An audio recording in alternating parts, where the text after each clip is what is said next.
And welcome to a meeting of the Council of the City of Long Beach held Tuesday, May 6, 2025 at 7 p.m. We'll have a roll call. Councilmember Bendo. Present. Councilmember Lester. Here. Councilmember Reinhardt. Here. Vice President Fiamara. Here. President Finn. Present. Let the record indicate the presence of City Manager Dan Creighton and Deputy Corporation Counsel Joseph Lupo. We'll now have a salute to the flag.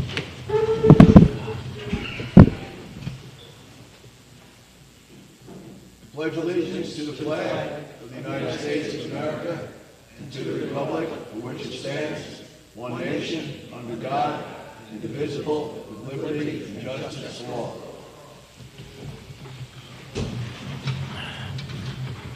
Good evening, everybody. Welcome to our May meeting, the first May meeting. I'd like to note the presence of Dan Creighton back from a very short recuperation from surgery, and we're very happy to have him back.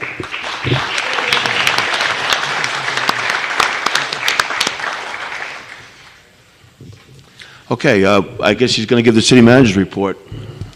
Okay, good evening, everyone, and thank you for that. It was, I was going to say before I start with the city manager report, I really want to personally thank this council and my colleagues here at City Hall for their kindness and their support over the past few weeks while I was dealing with the personal issue.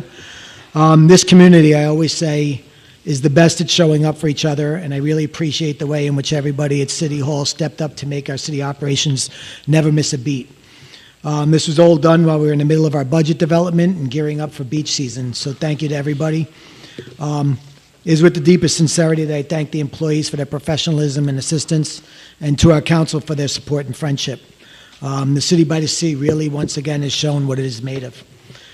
So with that being said, I'll be very brief with the city manager report because we're going to be going into the budget hearings. I'm excited to announce that the 2025 beach passes go on sale next Monday, the 12th, at 9 a.m., either on the gazebo or digitally via the Yodel app. Prices are the same as last year, but passes will look a little bit different as we roll out unique barcodes on each pass that will be scanned by our beach attendants. All passes, daily and seasonal, will now be scanned.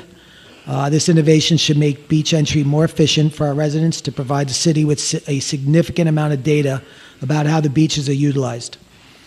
Remember, there's no longer a limit on quantity of beach passes that can be purchased. More information on beach pass sales can be found on the city's website at longbeachny.gov/beach. This Saturday is the Kids Bike Safety Rodeo, put on by the Kiwanis Club and our police department with support from our county legislator, Pat Mullaney. It will take place in the rec center parking lot from 10 a.m. to 1 p.m. I believe the 10 a.m. session is already filled. If anyone's interested in the 11:30 a.m. session, please register at longbeachny.gov/bike rodeo. The city's Long Beach Arts Council will also be holding its third annual Porch Fest on Saturday, May 17th. The event has quickly become really a showcase for local talent, and it's a fantastic family event. Kicks off at noon and features more than 20 artists playing at 7 different locations throughout the city. For more information, look at lbny-arts.org. So I'll conclude with that as my city manager report. Thank you, and we'll go into the budget. Thank you, Dan. Thank you. First item this evening is a public hearing for the purpose of giving citizens an adequate opportunity to publicly present their views on the general summary of the proposed budget for the year July 1st, 2025 to June 30th, 2026. Okay. Yeah, go ahead, please. So this is our annual budget hearing. I'll do a big chunk of this with Ina. So we'll be going back and forth. I hope you guys, it doesn't get too confusing going back and forth. But the main thing for the next slide, I want to just point out, the main thing we try to accomplish for the city is to make sure that everybody's getting the services that they're used to. We're getting, what we want. We're trying to do it without any main changes, but the idea for the presentation is to make sure that you understand the big changes in our revenue and our expenditures. And we really want to know what your feedback is. If you could, send us your comments or even speak up at the end of the hearing, it's really what we need this event for. And of course, there's always the final thing is that there is a legal requirement for us to do this, and we do have transparency requirements that we want to make sure everybody knows what's in the budget and that we are communicating it well to our public. So next slide. So what are our priorities? As I said, first and foremost, we want to make sure that we continue to provide the level of service that we're currently used to and what we expect of our city. We want to make sure our police force is strong, our fire department's strong, that everybody's safe and secure. We want to make sure that our sanitation pickups are what everybody's used to and that the community is clean. We want to make sure everything looks great. We want to make sure everything continues to be the shining example of what a community should be on Long Island, especially on the South Shore. That being said, we want to make sure that we're being fiscally smart in the way we do it. We want to make sure we're looking at our economics. We're making sure that we're not dipping down too much into our reserve. We want to make sure that we're really just being smart about the way we spend money and the way we collect money. I know in the past we've borrowed for operating expenses. We don't think that that's a good way to really run a business or run a city. So we really want to make sure we leave money in reserves for what reserves are really meant for, and that we're not borrowing for operating expenses. So next slide. So thanks to the great work of our city comptroller and many of our city employees, the city's really demonstrated a real significant improvement in our budget over the past few years. The New York State Comptroller, I know originally we had a score of 85, which was the most, actually, I'm sorry, most recently we were at a score of 85. When we used to be the most, sorry, I'm confusing again. We were at a score of 85 where we were the most fiscally constrained city in the state. We're now at a score of 13, which takes us off the list altogether, which shows how much work we've really accomplished over the past few years.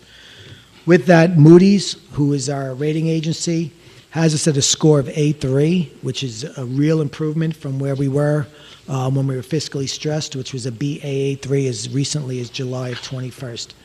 Again, it really shows the outstanding job that our comptroller has done.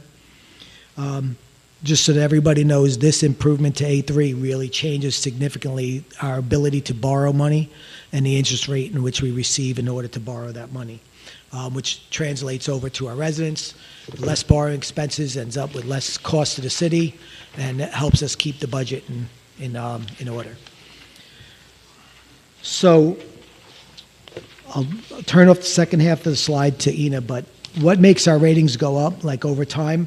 It's really building up our reserves, making sure that, we're liquid, that we don't need to borrow money to pay, salaries. It allows us to leverage more money. It allows us to really show that we're spending money wisely and we're not wasting money, and that we understand how our operations work, and we're setting up our budgets in a way in which we are properly managing the way the city should run, and we've done a good job at that. Ina, if you mind taking the slides on what makes us go down, on what would make it less possible to improve our current rating. And first and foremost, before she continues, is just the idea is we want to make sure our reserves are high, and we don't want to really start drawing them down. And that's probably the most important thing, but I'll let her explain. Yeah, sure. Ina Raznik, City Comptroller. So this slide covers the restored credibility in the markets, and they're important to the city because they directly translate into interest rate that city is paying on the borrowing. And we borrow anywhere from $10 to $15 million a year, so for our capital needs. Some of it is not long-term, some of it is to advance projects that will be refunded to us by the grants, but nevertheless, interest is a big portion of the city's overall expenses, so it's important that we maintain and improve our rating. Actually, with the municipal budgets, I think that they translate pretty well into the personal finance. Well, if you read our financial statements, they're not as intuitive, and there is a lot of terms that are not really require special degree to know and follow. But with the budgets, they're pretty, you can like directly relate to them. So for example, when we're talking about return to structurally balanced budget versus structurally imbalanced budget that can pull our rating down, it's to make sure that the budgets are not just balanced on paper, that we can really use it as a financial plan and the year basically close to the projections. If nothing happens during the year that would move us one way or the other, that could not be reasonably predicted. So that involves objective revenue estimates process. And as far as using the declines in reserves and liquidity, it's important so the city can have, to translate it again to the personal budget, if you are about to buy a house, right, and to take on a mortgage, just because this year someone gets a bonus, that's not the funding that will be available in future years, so it's important to fund our budgets on a recurring basis. So it's using reserves is the same as using that one-time bonus or money from savings. It will not provide you any revenue to fund it in future years. Good. Okay. Yeah. So I think more importantly, as far as the long-term recovery, they want to make sure that our books are balanced, that there's significant budgeting, that we make sure that we're doing it properly. You'll notice in the budget that we prepared, we're being very conservative again. We've done this last year as well. We typically do not take credit for changes that we implement, even though for instance, the beach park. We made a lot of changes this year that we think will result in significant increase in revenue this coming summer. That being said, we do not show that in the budget. We do not put an extra $1 million in there because there's no way to prove that it will work yet.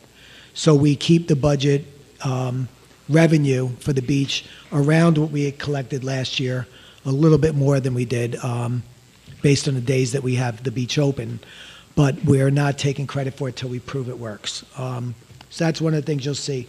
They want to make sure that we diversify and increase our revenues. They want to make sure that revenues that we're receiving, where our costs are going up, the revenues, from our leases are going up. They want to make sure we're not constantly increasing our workforce significantly, that we have a pretty stable workforce, that we're not overextending ourselves.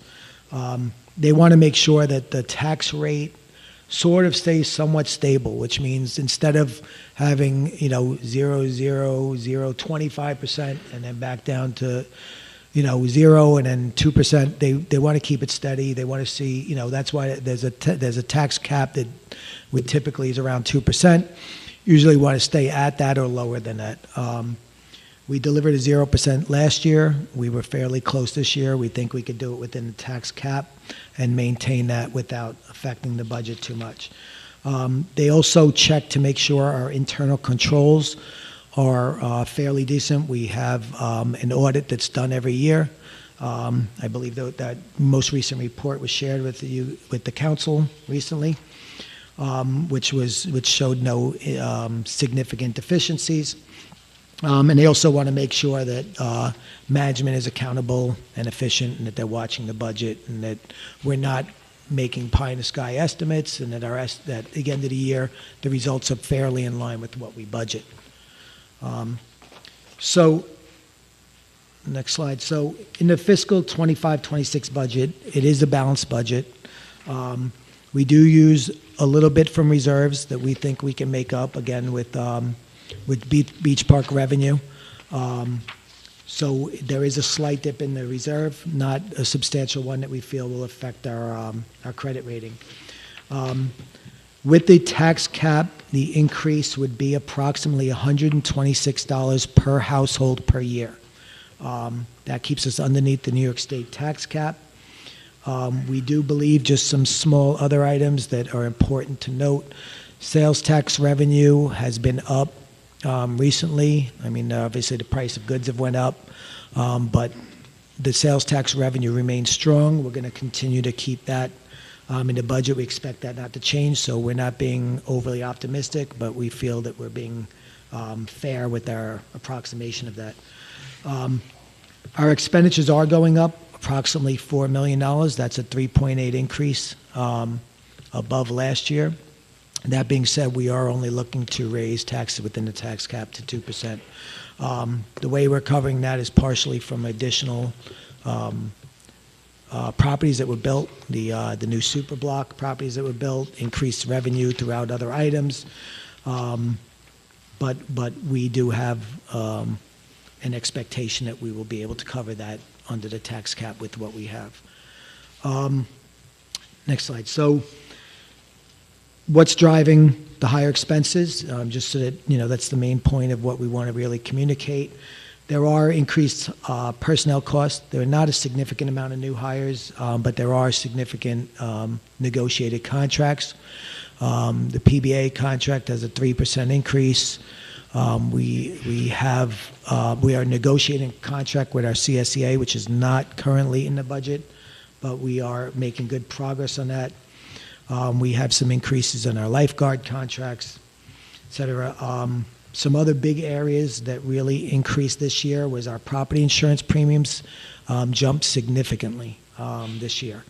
As we know from Sandy, we really need to make sure that we're properly insured, but given everything going on around the world, property insurance across the nation has increased significantly. Finally, the fringe benefits are projected to increase significantly for full-time employees and new hires. That includes both pension and medical benefits.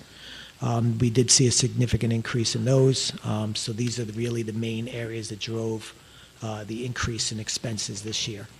I will say that given the good job that we're doing managing, the contract, despite a lot of those big increases that we see, we're still able to keep it under the tax cap, which is, I don't know if anyone's reading the press lately, but a lot of our neighboring communities are not having the same success rate that we're having this year.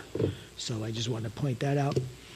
So in the next one, why is there an increase of property taxes? I just mentioned, we have these rising costs of benefits, insurance, salaries, and materials. I mean, everybody knows costs go up every year. It's just an inflationary thing. Salaries, we have contractual obligations that we have to increase salaries to our union employees to cover cost of living adjustments. Our costs, again, mostly on the insurances, pensions, et cetera, have went up. That being said, we want to maintain, we said at the beginning of the presentation, we want to maintain services as they are right now. We're not reducing staffing. We are providing not just the police service that we did, we actually increased a little bit to provide a new narcotics unit in our police force. Our sanitation force still doing a great job. We don't expect any reduction in what services they're providing. And our fire services, we've increased our paid fire department, and we have good performance from our volunteer fire department. So we want to make sure everybody knows that we are not decreasing what the expectations are for our city. We do have another small thing that we lost this year. Back when we were under financial straits, we had about a $2.5 million grant from the Financial Restructuring Board. We are no longer getting that. So that is something that we have to make up in this budget, and we were able to accomplish that during the process. And again, just to highlight, although it's an increase, which nobody likes, it's a modest increase. It equates to about $126 per household, and will help to sustain the increases that we have in our budget, but still provide the services without any reduction to our residents.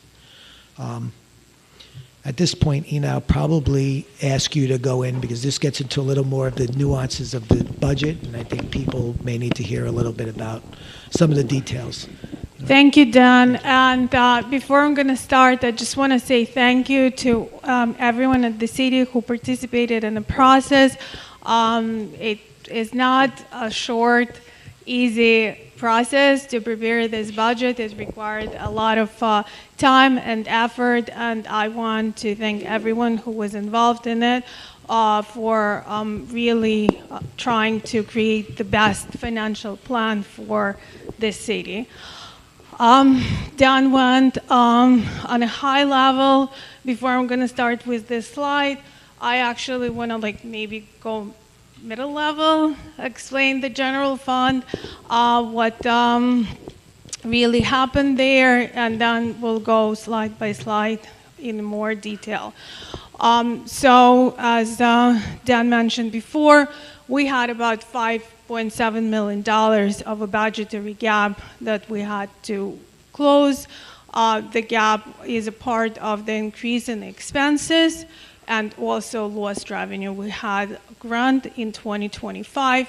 It's a state grant that is not recurring. Going back to what I said a couple of minutes ago, it's one of those non-recurring items that we had to make up for. So we basically making up for it by increasing taxes and also and using fund balance. So taxes, increase in levy has two components. It's a tax base, increase in tax base, and increase in the rates themselves. The tax base grows based on new development. So we had about $1.4 million increase in tax base due to new developments, mostly to the new Engelberman breezes, whatever it's called. So,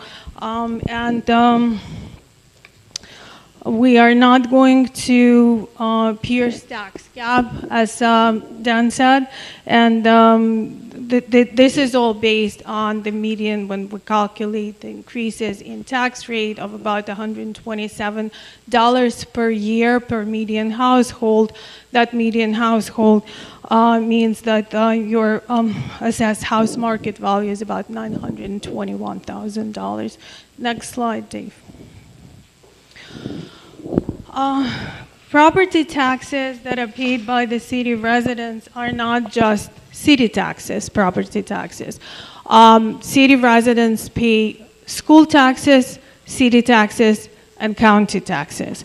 County taxes represent a little bit over 6% of your total tax expenses.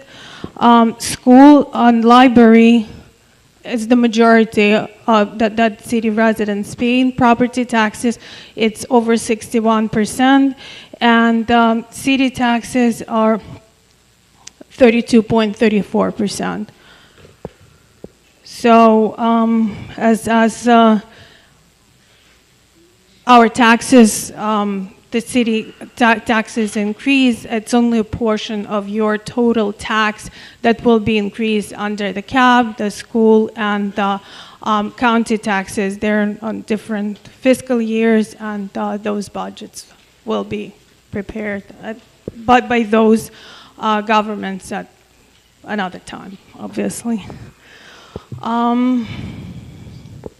Next slide.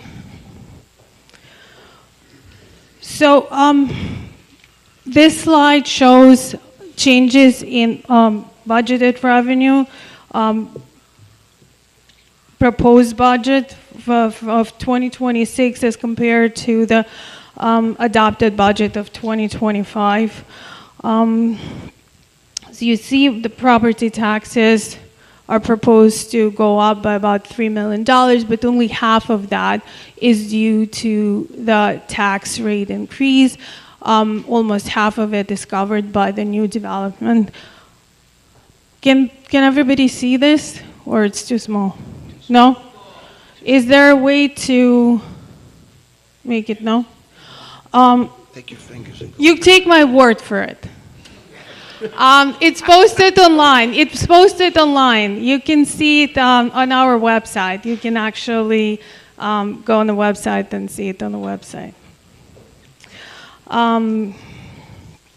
Okay, so city had really experienced, I think, what we can call a renaissance in all the, eating out and entertainment. Our sales taxes from that we get from the New York State had increased pretty well throughout the last 3-4 years, and this budget estimates that they will increase even further by about $950,000. So this budget assumes a steady growth in sales tax. Departmental income also is projected to increase. So by about $925,000, of which $550,000 is a beach revenue increase, and that is not the estimate that's based on all these new changes. That's really what we what we've been able to realize in the last fiscal year, and based on the last summer sales, we think that even without any changes, we would collect $4.5 million. That's why we're saying that the budget has been not prepared using an aggressive approach. While we're hoping for all these new revenues to materialize, there is no way to estimate them, quantify them, and therefore they're not a part of this budget. There is some there is $170,000 projected to increase in sanitation departmental income. Some of it, again, due to the new development, some to other changes. And then some of the departments, and you could see it online, are projected to have revenues slightly higher than in 2025. There is really no other good news here other than the bad one. The state aid is projected to decrease from 2025 by about 1/3, and that's due to that state grant. Next slide, Dave. That's even smaller. Move your fingers.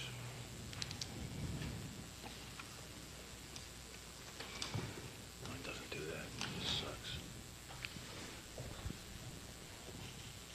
That's the same slide. Next slide, please.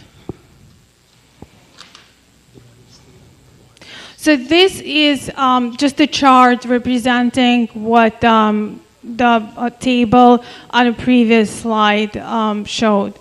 Major takeaway from here is that we rely heavily on property taxes, just like as any other municipality would.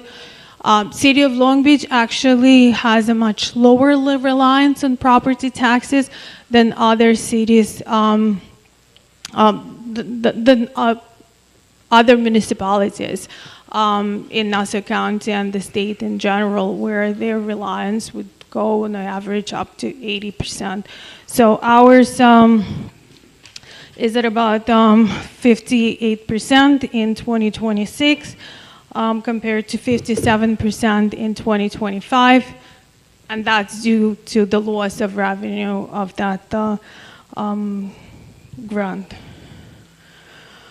Okay, next slide. How are your tax dollars spent? You probably want to know, where do we spend all this money? There are a couple of general categories, and that's how GFA and that's how the state comptroller looks at it. They group all our expenses into the 7 different categories, first of which is a governmental support. So governmental support is all these back office operations that make the city run. It's a controller's office, city manager's office, city council, corporation council. There isn't much of variances in those departmental expenses, other than you will see that the civil service expenses went up by 28%, but in total it's $81,000. That increase is primarily due to the fact that the police exam will be given next year, and city receives, on every $100 that the city receives and records in revenue, we have to pay $50 to the state. So it becomes, we have to gross it out, revenues from expenses. So the revenue is also there, but that's the expense part of it. Next one, that also have high increase percentage-wise, both and dollar-wise, is the information technology, and that's due to the fact that there was a lot of new information technology implemented in the police department, and in order to maintain it and support it, it requires additional expense, and that's charged to the IT. So that's the majority of the increase. As we talked about already about the total unallocated insurance, that's both liability and property insurance. Property insurance rates increased, premiums increased drastically, about $750,000 just for the general fund. 34%. Judgment and claims increased by $115,000, and that's cyclical, so that has to do with the tax surcharge and claims that property taxpayers have against the city. That's about all the major items on this slide that pertain to the general government. Next slide, please. Thank you.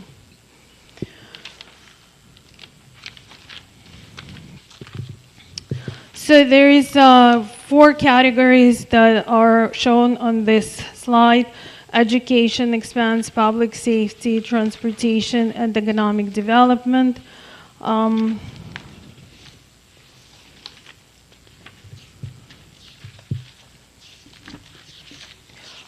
In public safety, police expense, and fire protection are grouped together. Police total for the department went up by about $600,000 or 4% as compared to 2025. Planning board is, establishment.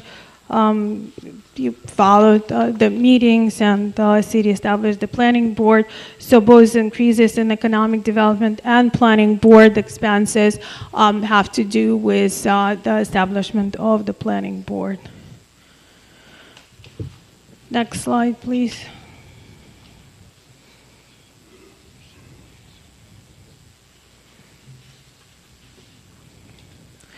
On this slide, you see the total recreation and total home and community services.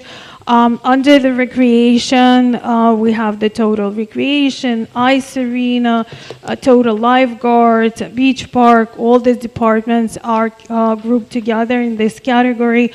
The beach season is going to be extended, so implementing all these control procedures that will hopefully improve on revenue collection. They cost money, so we budgeted for them properly, and that caused an increase of about $450,000 for lifeguards and beach park expenses.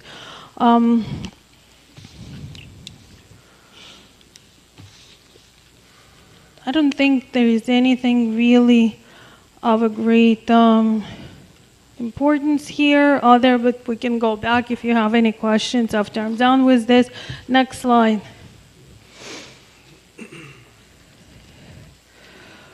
So this slide shows total employee benefits and total interfund transfers. Employee benefits increased by $1.6 million. And that's the function of increases in two distinct areas. Health insurance premiums went up, and so did pension contributions, estimated pension contributions. If you follow the presentations from the other governments across Long Island, the ones that had considerable increases in their tax rates, many had used this increase in pension contributions as the reasons why taxes will increase. So that affects everyone, and that has to do with the state pension plans. Interfund transfers of $19 million are mostly due to transfer to the debt service fund to service our debt, both short-term, long-term, and some of the municipal leases we have, as well as transfer to the risk retention fund. Every year for the next 27 years, we're stuck with the Haberman debt, so $5 million of that 19 has to do with Haberman.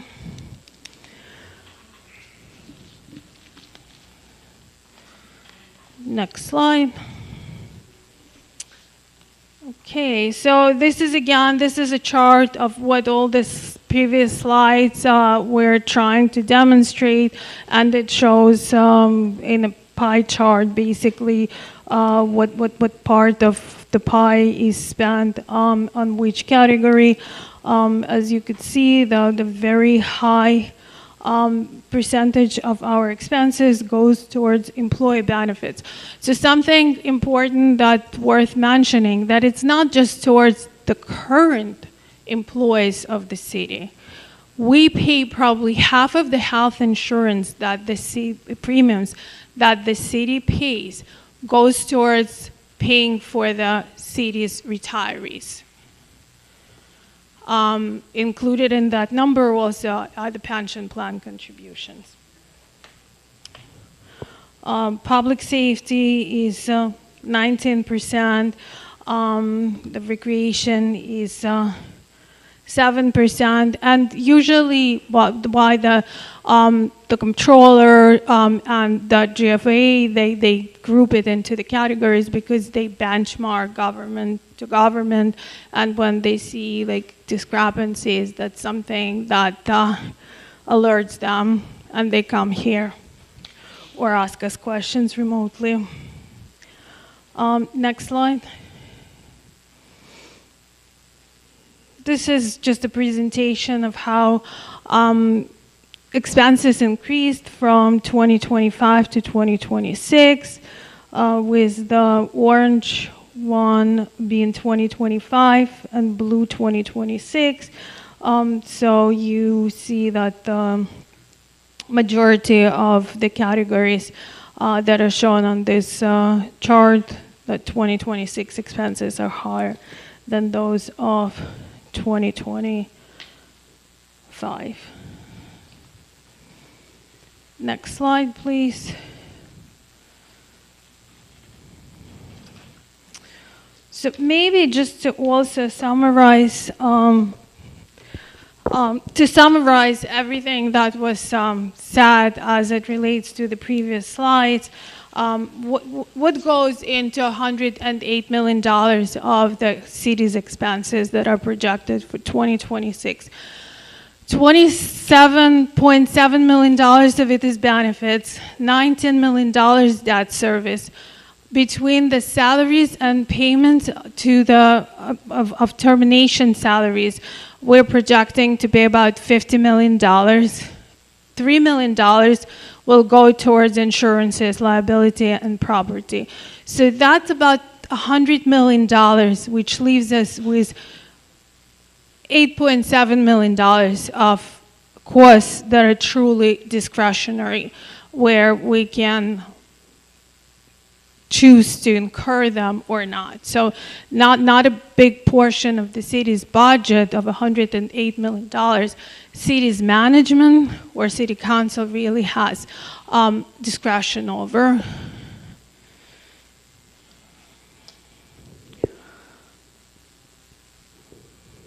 Unassigned fund balance trend. Unassigned fund balance trend is showing the city's unassigned fund balance going back all the way back to 2020. So we grew it from 2020 to 2023, and we're projecting it to stay flat as compared to last year in 2025. However, as mentioned before, we're going to use $2.7 million, which will bring us to about $11.5 million of the fund balance. That will represent 11% of the total projected expenses. So GFA, and what's GFA? It's a government finance officers association. They're not a body that really governs what we do here, but they're the ones who are suggesting what governments should do in terms of their financial statement presentations and budget preparation. So they recommend at least 2 months worth of operations to be kept in unallocated fund balance. And why is that? It should not be viewed as the revenue source to balance the budget. It's really as a rainy day fund, because the city is vulnerable to changes in economy as a whole. The city is vulnerable to the natural disasters. The city is vulnerable to other changes, and there are other revenue streams that might or might not realize, right? Sales tax, mortgage taxes. It's not all under our control. So therefore, maintaining a healthy fund balance is something that rating agencies are looking at, the state comptroller is looking at, and that's something that we really take very seriously. When we had proposed modest use of the fund balance, we truly think that changes that we're making operationally that we cannot quantify at this point will be reflected in the next year's operations, and hopefully in 2027, once those changes are made, we won't have to rely as heavily on the use of this one-shot deals. So Ian, if I could just jump in here. There's a couple of things that are important on this slide that I think people should look at. One is with the 0% tax increase last year, we still are not projecting to dip into our fund balance at all. So even with the 0% tax increase, it looks like we were able to more efficiently manage the city last year. Even with the increased costs of running the city, we were still able to do it with no change in revenue. No change in tax revenue. The other thing that's important to note is we are looking to use by this $2.7 million in fund balance. That being said, we are extremely conservative in our approach. We don't take credit for changes that we're making that we think will result in savings. So we expect that number, that $2.7 million, to be significantly less next year. If we get the revenue out of the beach that we expect to get, that number will come down, we believe, by at least $1 million, and possibly more. And we are making other efficiencies around the city that we feel that we could make up another chunk of that. So we are doing our best to make sure that even though we are projecting an increase, that we're doing everything we can to manage that fund balance. Okay. Dave, you want to go to the next slide? So just I want to point out some risks, right? So even though we are being conservative, it's important that everybody knows, this is just an estimate. It's based on what our best view of the crystal ball is today. and it could be wrong. So right now, we make an assumption on mortgage tax. If for some reason the housing market tanks and houses are not being sold and houses are not being bought, the mortgage tax revenue will go down significantly. We don't see that happening. We're very conservative in our approach, but it is always a risk. Sales tax revenue has been increasing over the last few years with the prices of goods going up. We expect it to continue on that trend. We are not trending it up significantly. We are just keeping it about level, but it is a risk that, say, prices go down or if for some reason people stop coming to Long Beach and spending money, we won't see the revenue that we expect to see. That is a risk. We don't see that risk as a real risk, but it is always a worry. Beach revenue operations. We see them going up, but it's always a risk that we could have rain every single weekend during the summer, and we don't collect the revenue that we expect to collect. So it's always a worry. We have questions on whether we continue to get the same sort of support from our state and federal partners.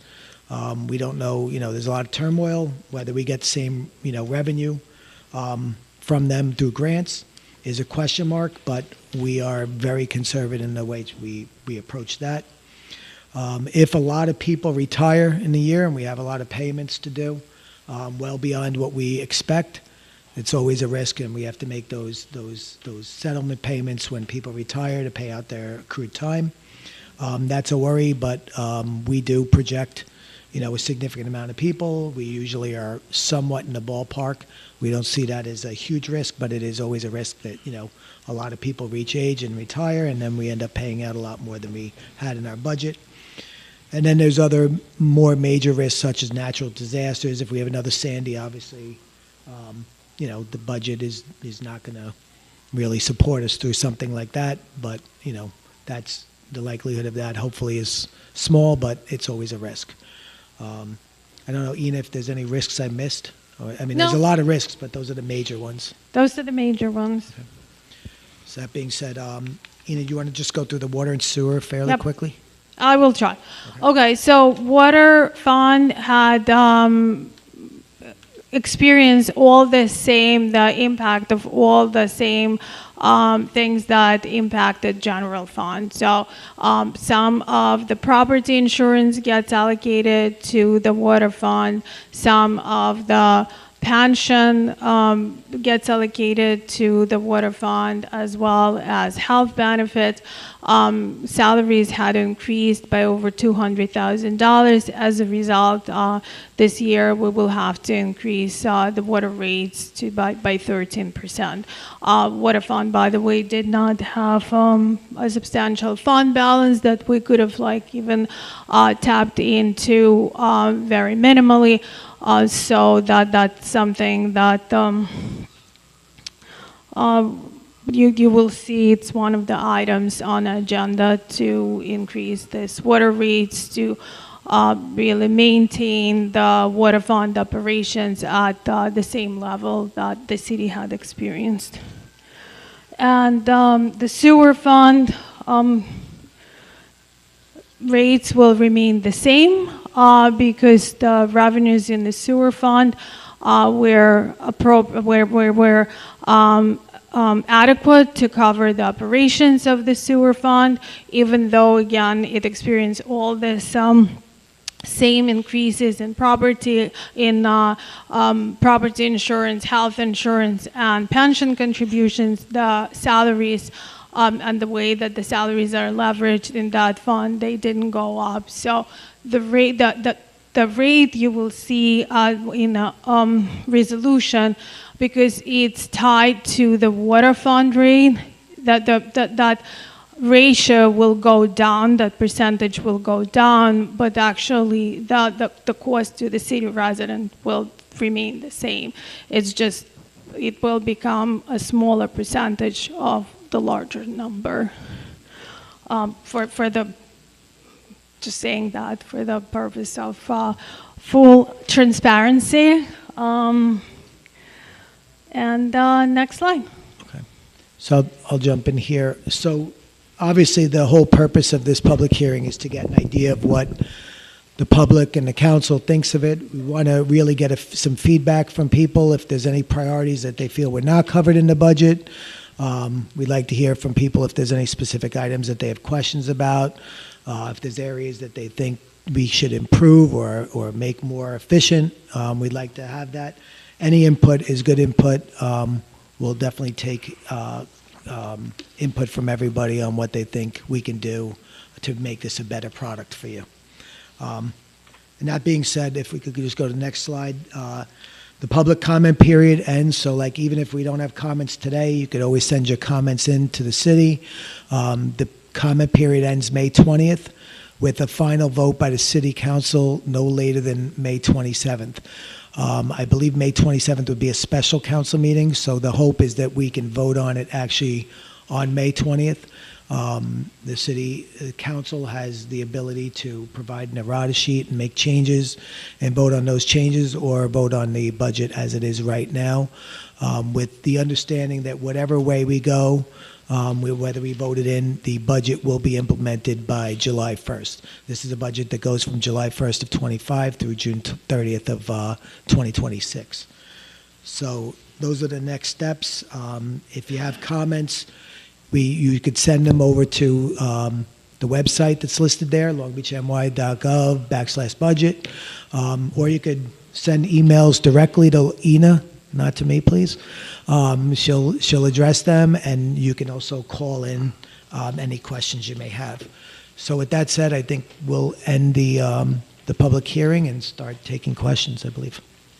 Thank you very much, Dan, and thank you very much, Ina. Obviously, this is a Herculean task. It's a fairly large city with a lot of challenges, and I appreciate how hard both of you work, and I know that the council does as well. Thank you. Let's start with the public with questions. Okay. What's the matter? Usually the council. Yeah, usually, but it's a public hearing, and I think they've been sitting here long enough. And don't forget, I'll get to you guys. Yeah. I think you had your hand up first. Oh, I'm sorry. Okay. I like that. Chivalry is not dead, Ron. Ron, it's your pension contributions that are causing all this trouble, you know, right? Evening, gentlemen. There's a lot of nice people in the town. 99% are good people. We always have the 1% of, whatever. But I listened to every word. Believe it. Every word that was said. That's why I sat up here. And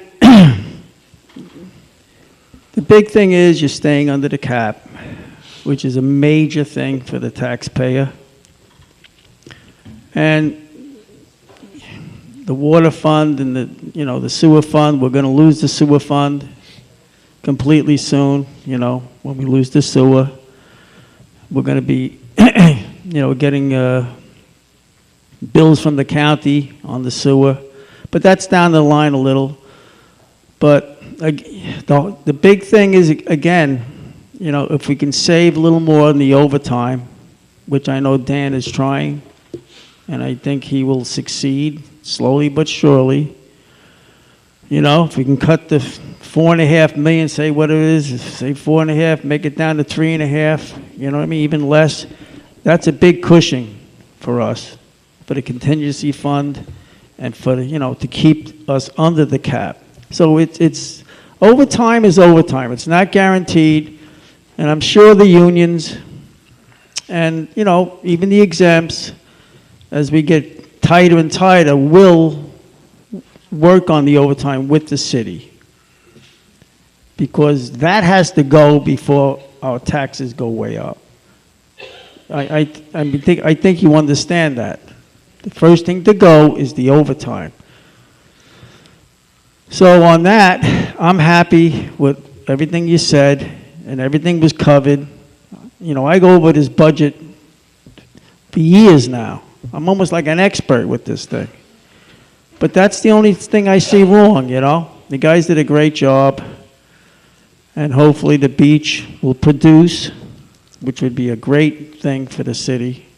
And, just to keep us above, eventually, we will get income from here or there from the buildings and stuff like that. And we will never see these crazy increases that were handed down prior to the old administration, They were handed it. Wasn't happy, but nobody was, but our heads are above water. And again, the overtime is something that we have to work on. I know, and I spoke to Dan, I spoke to Brendan Finn, Mr. Finn. It's not like we're strangers here. You're working with me, who I represent the taxpayer. So at this point in time, I'm a happy man. Thank you. Thank you, Ron.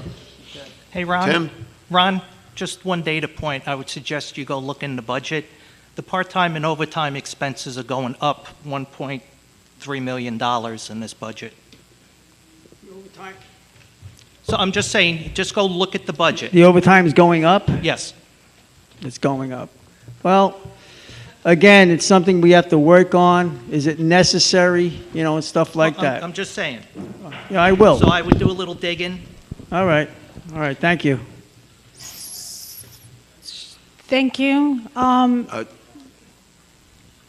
Should I address this or? You want to address it? Maybe. Okay.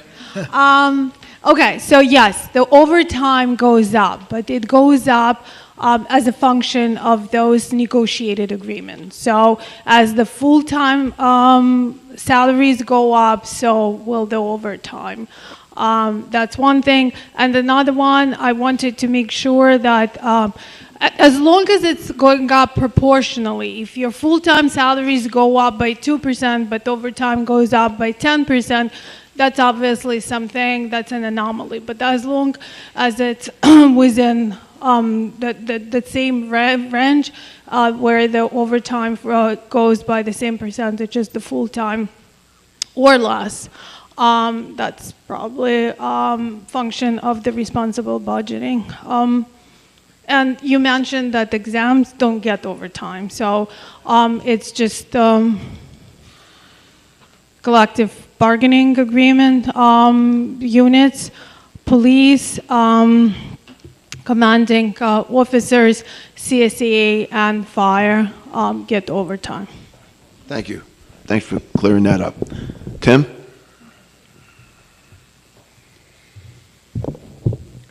Hi, Tim Kramer, 361 East Broadway.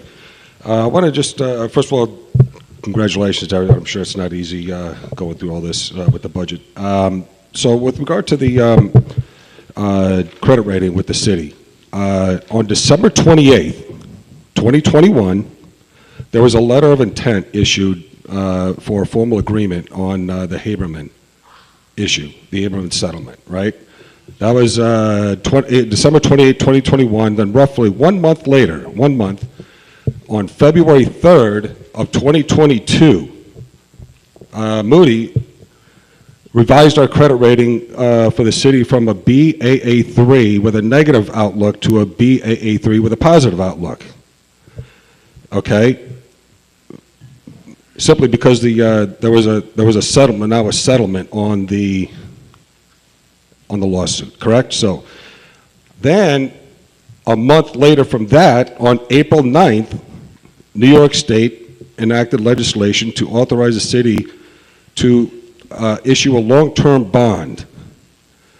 Now let's understand what the bond was for $75 million, which is, to put that in perspective, that is about the same as the general operating budget of the city at that time, within a couple $1 million.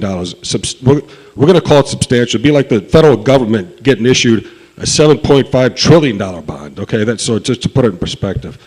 And it was also significant because typically these bonds are paid out over 15 years, and Mr. Wonderful negotiated that this get paid out over 30 years. So, leading up to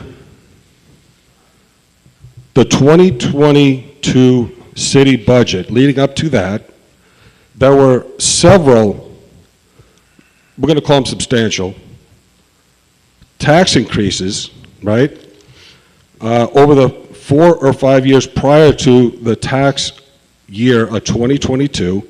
Some estimate 30 to 35%. I think that's what you guys ran on, actually. Hold on. Anyway, so again, substantial, I think, is a fair word. And up until 2 months prior to that, there was no guarantee that this bond was going to get issued. Okay, my question is, was those tax increases in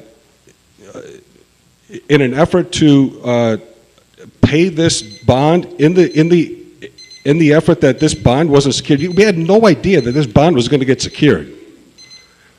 Okay, I think And you're- my overall question is, this is my personal opinion. I think we're paying for this twice. That's what I think. I think we're paying for the $75 million twice. We're paying for the bond, and we're also paying for the tax increases prior to 2022. And don't have to look any further than all the shiny new equipment running around town. The first time in Long Beach history, we have, millions of dollars of equipment around town. This has never happened in the city, where we are fiscally responsible now, and I think there's a problem here. I really think there's a problem here, and I believe that these tax increases were to prepare the city for this looming settlement that got offloaded onto the taxpayer because of this bond. That's my Okay. point. I guess- That's a question or that's a statement? Well, I think he's asking a question, and it's a legitimate question. And I guess I can answer it because I was here. Okay. So you're kind of mixing two different things together here. So the tax increases you're referring to that took place, it would be illegal for the city to do that, to prepay, pre-tax for something that hasn't happened. So what you're referring to, those tax increases that took place in like 2021, 2022, those It was, were 5 years, but go ahead. what those were due to the city was borrowing several $1 million every year to pay operating expenses. They were bonding several $1 million a year to pay operating, and Ina's nodding her head yes. What the council decided is we had to stop, because this is an issue for you too, I know that, the debt service. This is an issue you brought up many times, and you and I are 100% on the same page on this. So in order to stop adding millions of dollars of debt each year to the city's budget to pay operating expenses, that is not the way you should be running a municipality, we had to do tax increases to stop borrowing. That money had to come from somewhere. It either comes from decreased expenditures, meaning you cut expenses, or you increase revenue. There was really no expenses to cut, so the only option was to increase the revenue. That's done through taxes. So that was to stop the borrowing. Now, to pay the bond, once the bond was done, then after the bond gets done, that is when you can add it into the budget. So last year, we made the first payment on the bond. No, we made the payment. You collect the payment. We made the payment. Yeah, The so taxpayer makes the payment. Correct. You collect the payment. So let's get that straight right away. Excuse me, everybody's sitting up here as a taxpayer too. Right. Well, So the city's not paying nothing. We're paying it. correct. We're all paying it. So last year, the first payment on the bond was, I think, $5.2 million. Okay.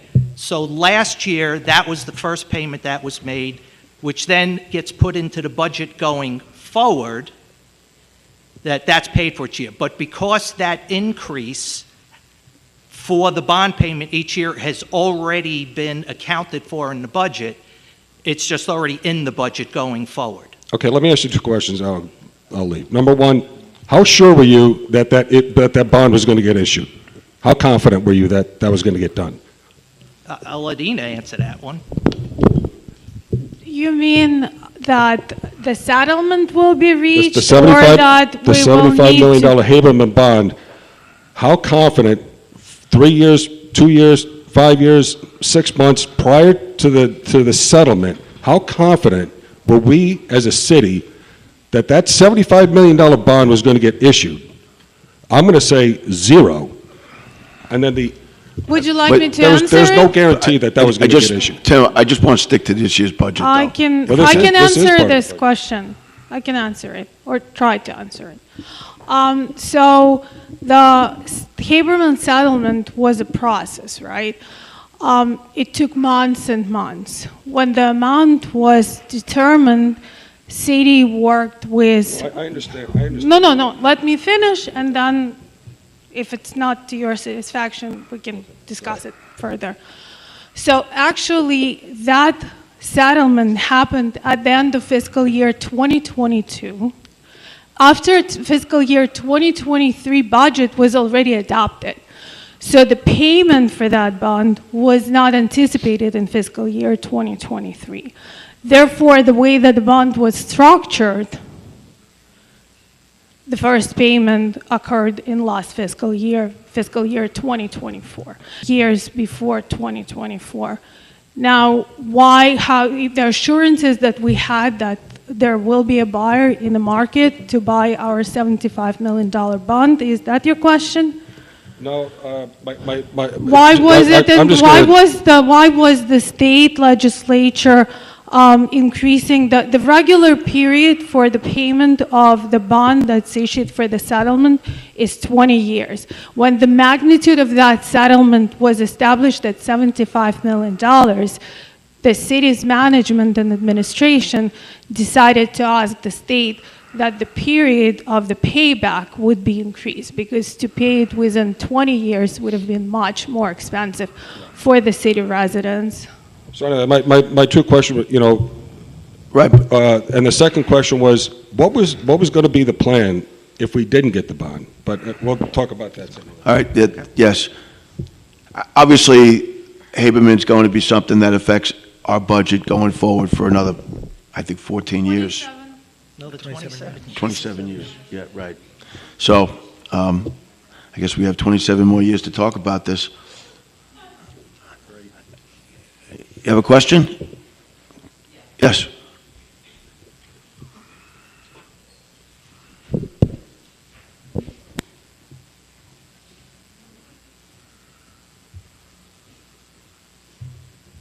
Good evening. Eileen Hessian, Long Beach. I'm not going to yell at anybody. I just have some comments after listening to everything on the budget, and I am not a person who has ever done any budgeting except household, so these are big numbers. And Ina, I appreciate what you've done. And as Ron Paganini said, I'm very happy that we're staying under the cap. That's great. But I do think that a lot of these things I have questions about. Last year I was up here with my water bills saying how much they had increased. And now I'm going to say it really loud because, wow, on that budget have they increased. Now I talked to people from other towns and other states, and they pay like pennies for their water, and we pay a fortune for our water and sewer. I don't know why that is. That's really just a comment. I'm sure you already know that. The fund balance rose between 2020 and 2025, and now it's going down. And that makes me think, or you said you're dipping into the reserve for expenses. But isn't the reserve meant for unexpected emergencies? And so you shouldn't be dipping into that? It was going like this, and suddenly it stopped going like that. Also, you mentioned the beach revenue. We expect the beach revenue to go up. I've been coming to these meetings, I don't know how long, 10 or 15 years.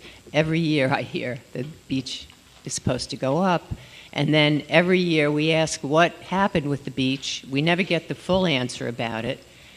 You know, this year you said to me it went up a little bit, but we're still not there. We never get a good answer about the beach. The Haberman thing, I think you're right, Mr. Finn, that it's going to be talked about for 27 years.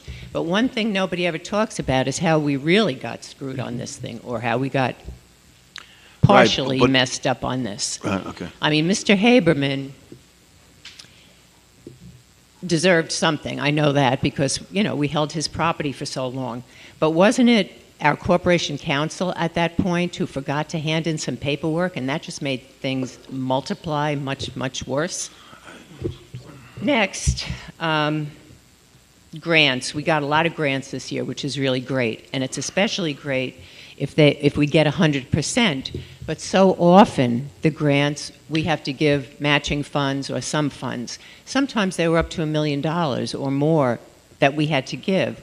And I love the boardwalk, and I want the shadow spaces and everything, but sometimes you have to give up that stuff because we don't have enough money, even though they were giving us a grant and we had to spend it then and it had to be on the boardwalk. But if it was costing us $1 million, I think we should have said, forget the grant. I have one more thing to say. Okay. And then I'm finished. Okay. The beginning of the budget mentioned in 2014 we were in such trouble with Moody's, and that over time we've done so well. And I would just like to say that that's a long time ago. That's 11 years ago. It has taken that long to get us back up to where we are. So it's not only this council that helped us to get there, it's the former council that built that up. So I'm glad that you're working together because both parties are the ones that made this successful in the past and the present. And I pray, I really do pray for this, that you will work together to continue to make things better. Okay. Thank you. I think that's it. Appreciate Thank your you. comments. Thanks. Any other comments? Okay, how about from the council? Comment from the council? Mike? Yeah, I just, property insurance.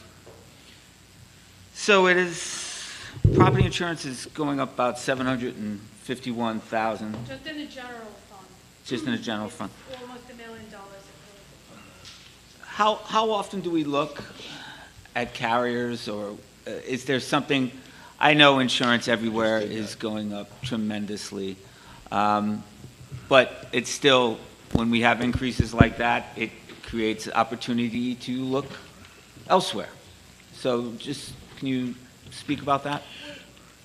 Do you want me we actually just changed carriers last year. We are locked into, I think, for one more year. I think it was a two-year agreement. We did get a significant savings last year, and then this year overall, we were not as lucky as we were. Most of it was, did you know if it was FEMA's requirement that's this year? We were required to buy another policy. It's a FEMA requirement. I'm sorry, I didn't realize.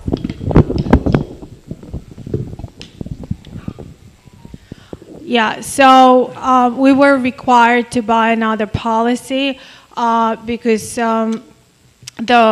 we were informed by the Homeland Security that FEMA would not provide assistance for future natural disasters unless we purchased additional insurance. And the city had relied heavily on FEMA's assistance post-Hurricane Sandy, so it's important for us to have this policy in place and therefore secure FEMA's future support and coverage of any natural disasters at the city. So we are trying, again, we're trying to appeal it, but at current time, the estimate from our brokers is about $1 million higher than what it was in 2025 because of that policy. So we're trying to buy it for cheaper. Thank you. Sure. Chris, do you have a comment? Okay. Roy? You know, I have a couple of questions. I'm going to leave most of my comments for, further hearing. There's a lot on this budget that I guess bothers me, but, like I say, I'll leave that for a while. The thing that I can't understand is you were talking about the school and library tax and the city tax and the percentage. And I know I was always sensitive to that, being on the school for so long. And And I know my taxes don't reflect a 61.32% increase. And then I looked at it and I realized that you're taking the entire island on the taxes. The $112 million includes East Atlantic Beach, Lido, Point Lookout, which all have very high property values. So the number, when you come up with that, you compare what they're collecting, the school's collecting all over, to what the city's only collecting from the city. Can you explain that? I will look into that. That could be a factor. That was not really, that slide was not really to pinpoint how much taxes are collected by the school district and from which specific municipalities, but just to alert everyone to the fact that property taxes are not just city property taxes, but there are other categories of the property taxes that the residents pay, and those are But school we taxes, library taxes. So for me, I don't work for the school district, right? No, I know, Nor do I work for the library. There is absolutely zero vision for me to know which district it's collected from. Oh, So Mike that's the DeVito will tell you. information available. Yeah. And that's the one that was used. It's just that it seems disingenuous to say that 61% of your taxes is school when it's nowhere close to that. I will look into that, and if I'll be able to segregate it by what's specific to the city of Long Beach, which I doubt that Okay. that's you, the Ina. case, but Thank you. sure. John? Okay. Dave, can you put the slide back up that showed the reserve fund balance? And while he's doing that, I just want to start with a comment, because Eileen had said something about Republicans and Democrats working together. I'm going to say I see it a little differently. I think every person sitting up here cares deeply about this city and is trying to do their best for this city, regardless of what party line they ran on. We are all here trying to do what's best for the city. Now, I agree, John.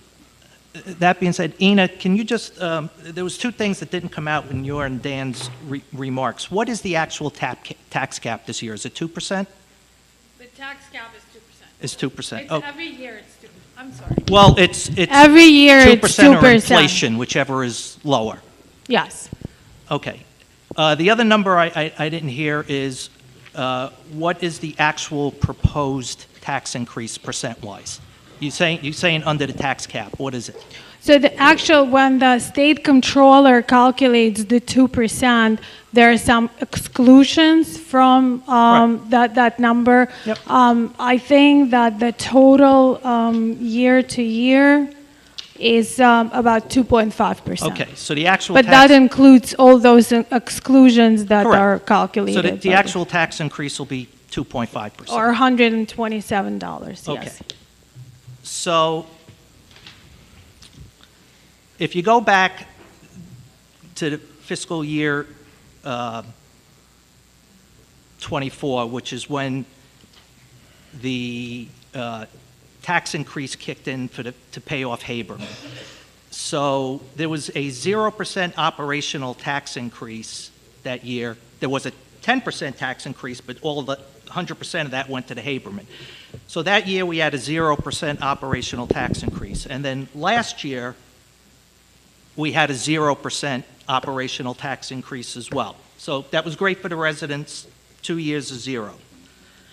But what that also meant was, over that same time, though, the city's expenses went up $5.2 million, and we didn't bring anything in, any additional revenues in to pay for that. So what's kind of happening now this year is it's kind of caught up to us now, and it's kind of biting us in the ass a little bit. And I'm going to explain why. The actual tax increase is 5.04%. That's the actual tax increase. But what we're doing, it's in the notes, the budget. So you're That you're includes the counting increase in additional. tax Let base. me finish. Let me finish. The tax increase is 5.04%, but we're dipping into reserve funds to lower it artificially to 2.5%. So, we really don't have a balanced budget. What we're doing is we're breaking open the piggy bank to balance the budget. That's what we're doing this year. Now, you said during your remarks, the fund balance should not be used as a revenue source to balance the budget. But that is precisely what we're doing this year. No, I That is think. exactly what we're I doing. think I actually said that we were being conservative and we put money in from the fund balance as a cautionary, preventative thing in case we have some risks that we hit that we did not apply. I did say that we expect to get more revenue from the beach and we expect other operational efficiencies that will make up that difference. However, we wanted to be extremely cautious and use money from the fund balance that we made in case it does not play out the way. Now, I could have done the budget the way you did it and falsified the information, put fat in there where we would not have seen it. So I could have taken the revenue from the beach operations and put it into the revenue operations. what you're but doing- I'm doing it, I'm being conservative in the approach and saying, well, I'm going to use this for now. I understand what you're saying. Yep. But if you were truly conservative would be you come up with an estimate of revenues and expenses, and that determines the tax increase. That's truly what conservative budgeting is. What you're doing is you're giving yourself an additional revenue source you hope you're not going to have to tap into. You hope. Yes. But if you do, we're doing everything we're not supposed to do. So this is kind of like a Yogi Berra thing, the deja vu all over again. This is going back to what they were doing back in the, To what you did. To what you did. What's that? To what you did? I mean, What do you mean to what we did? so there was, I could go We back didn't- and, First of all, look at the graph. Look at the graph. Look at what the reserve fund did. That was the previous administration that built up. We did not tap into the reserve fund. by increasing taxes. And we stopped the borrowing. It was a package to get the city back on sound financial. John, I think the question is, Wait. are we gonna talk about previous budgets, this budget? I Yes, mean, because I'm getting to my point. Because Okay. what I want let's get there, please. so what, again, we're kind of artificially lowering the tax increase by dipping into the fund balance. Now, Dave, there was another slide about what makes Moody's increase a rating and decrease a rating. It had a bunch of red color on it. Can you put that up? Okay. So, if you look at that, one of the things that makes a credit rating go down is declines in reserves. Okay? Now, $2.7 million is roughly 20% of our reserves. So that's setting us up for a Moody's downgrade if we have to tap into it. And then if we get downgraded, that means anytime we have to borrow money, we're going to pay higher interest rates. So we're going to pay more money, which is going to increase the tax increase next year. The other thing that's not accounted for in this budget is the CSEA contract is up. There's probably going to be a CSEA contract signed that is not included in this budget. That's going to have an expense that's going to have to be paid somehow. That's typically what you use reserve fund for, to take it because it wasn't budgeted. Same with the firefighters. They're due a contract, so if we negotiate that. So the discussion I would like to have among the council is the other council members okay with dipping into the reserve fund? Well, I think you're leaving a few things out here, John, and that was going to be part of my comments. Are you done with your comments? Well, like I said, I think we need to have a dialogue on it since we don't have a working meeting to discuss the budget like we should. This is the only time. Well, we can have a working meeting, I think, if the council wants to have a working meeting, but if you have that much problems with it, certainly, one of the reasons why, because our goal, of course, is to not have a tax increase, okay? We didn't have a tax increase last year, and we were fiscally responsible in doing that. This year, I would like Dan to highlight these. We had a number of increases that were mentioned already, but I don't think the actual dollar figures were mentioned. And those increases, some of them were unexpected, as you said, with the insurance, where we had to buy an additional policy. But many of those things went up as they would because inflation went up. Okay, so with that, could you highlight a couple of those? Let me see. So Yeah, so I think Ina went over some of these. So the pension for regular employees went up about $300,000. Pension just for the police department went up over $500,000. Medical expenses went up over $500,000. Property insurance went up over $750,000. FRB grant that we lost was over $2.5 million.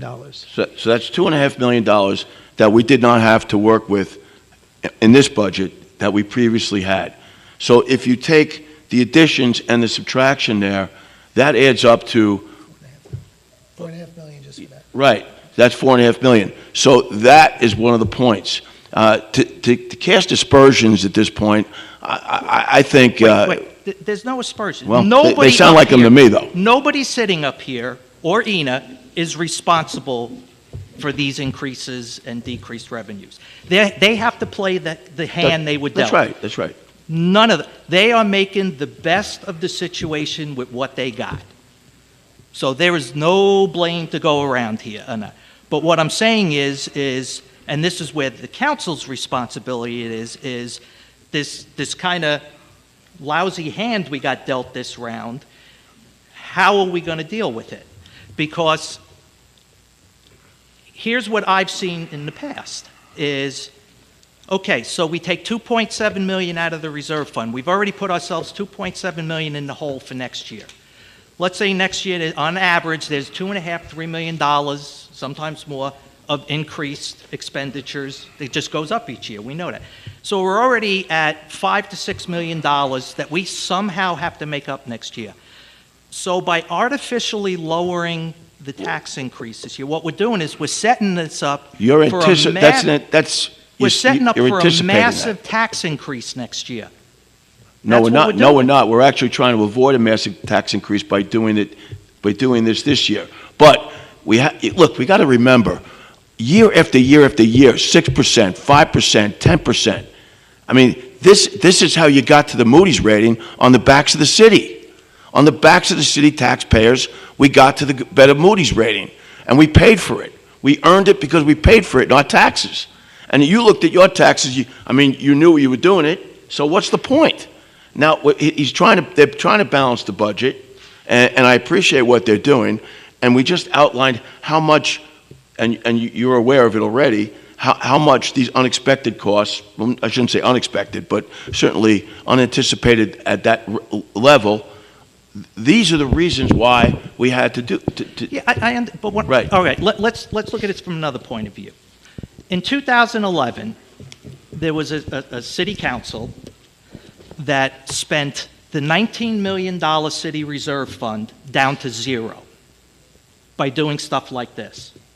By doing stuff like By what? doing stuff like we're doing here, dipping into the reserve fund to keep the tax increases down. But how could you Okay. how could you equate that? You just said they spent $19 million. They, over a series of several years, they kept dipping I thought into you the said in reserve 2011. fund. They kept dipping into the reserve fund to keep the tax increases artificially low. And they spent the $19 million reserve fund. And if you look at the reserve fund, Grant, can you put that one back, Dave?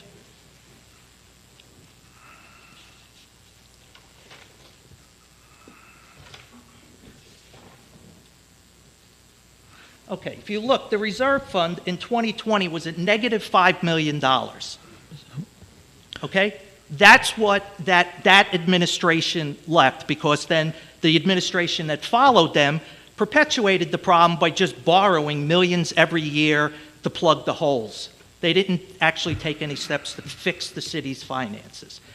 So in 2020 is when we started to take the steps to fix the finances.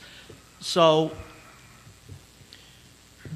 the point being is dipping into the reserve fund should be for emergencies. It shouldn't be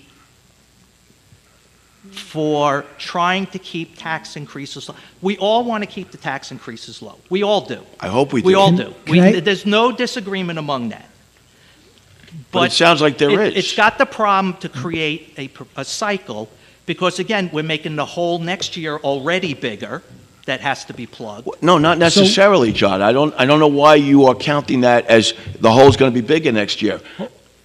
Can I ask a question? What is the difference between this and what you did in '24, where you used around $1.5 million of the fund balance? We use okay. So that like, is a great question. It is a great question. It is a great question, and it is nothing what you think it is.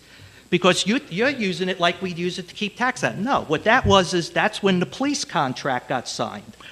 And the But we police, should keep the CSCA contract. no, what I'm saying is, if the CSCA contract passed, let's say whatever, X, the CSCA contract is going to cost X, and since it's not in the budget, that has to be covered. That is what the reserve fund is for, things like that. Okay? And then in the next fiscal year, you would then budget for that. Same with the fire department. If the fire department contract gets settled, it costs X, that could come out of the reserve fund because it hasn't been budgeted for. Right. But who's So- to say that's not part of that 2.6 million? I mean, just, The budget says it, Dan. The budget says what that 2.6 million is going to. where, Right. So, the budget shows the same thing that shows here. I mean, I don't understand. Yeah, it shows where the 2.6 million is if you don't dip into the going. reserve fund, okay? If it was just a straight revenues and expenses, what should the tax increase be? Probably 4%. It depends on whether I do what I've seen in other budgets where I take credit for stuff that I think that Yeah, we I can mean- do. I mean, Now, we're if gonna- if I wanted to put the $1 million in beach revenue, I could do that. But instead, you put it in reserve because you don't think you're going to need it. Similar to what you did, where you put it in to the reserve for an expected contract. You don't have that as a confirmed issue yet, so you put it into reserve. We have contracts that, by the way, the idea of saying putting in the fire department one is kind of funny because the fire department has a contract for 14 years. And I didn't see the reserve in here for 14 years you're constantly putting in for the fire department, but that's a whole nother issue. You don't put in. That's what I'm saying. You keep saying put in. You don't put in.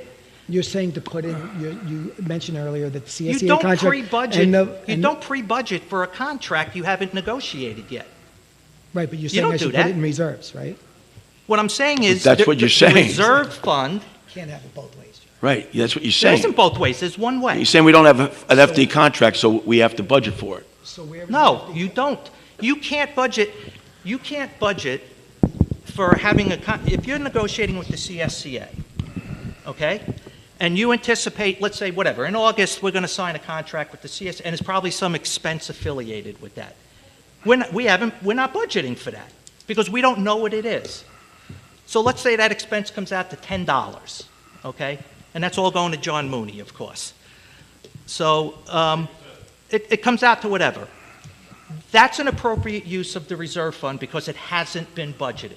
So that's what happened when the police contract passed. It passed in the middle of the year. Yeah, understood, John.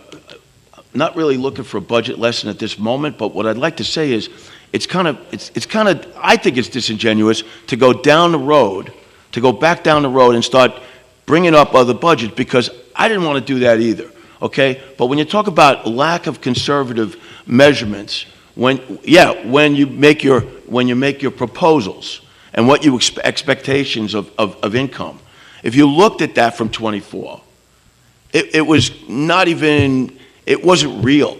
It was so inflated, some of the expectations of income.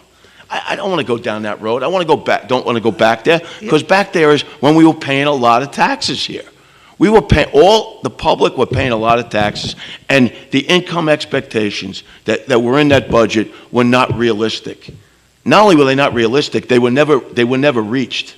Okay, but I don't want to do this. I don't want to keep revisiting What do you mean they were never 2011, reached? 2019, 2020. What are you talking about? They were never reached. Look They- at the graph. No, Look they at the weren't. graph. Your incomes, no, your incomes were not. They weren't even close. It was a joke, What are really. you talking about? Look at the. Under the 4 years, you went from minus 5 million to almost 15 million. That's Yeah, a we $20 paid million taxes change. every year that were breaking everyone's back. And Look, John,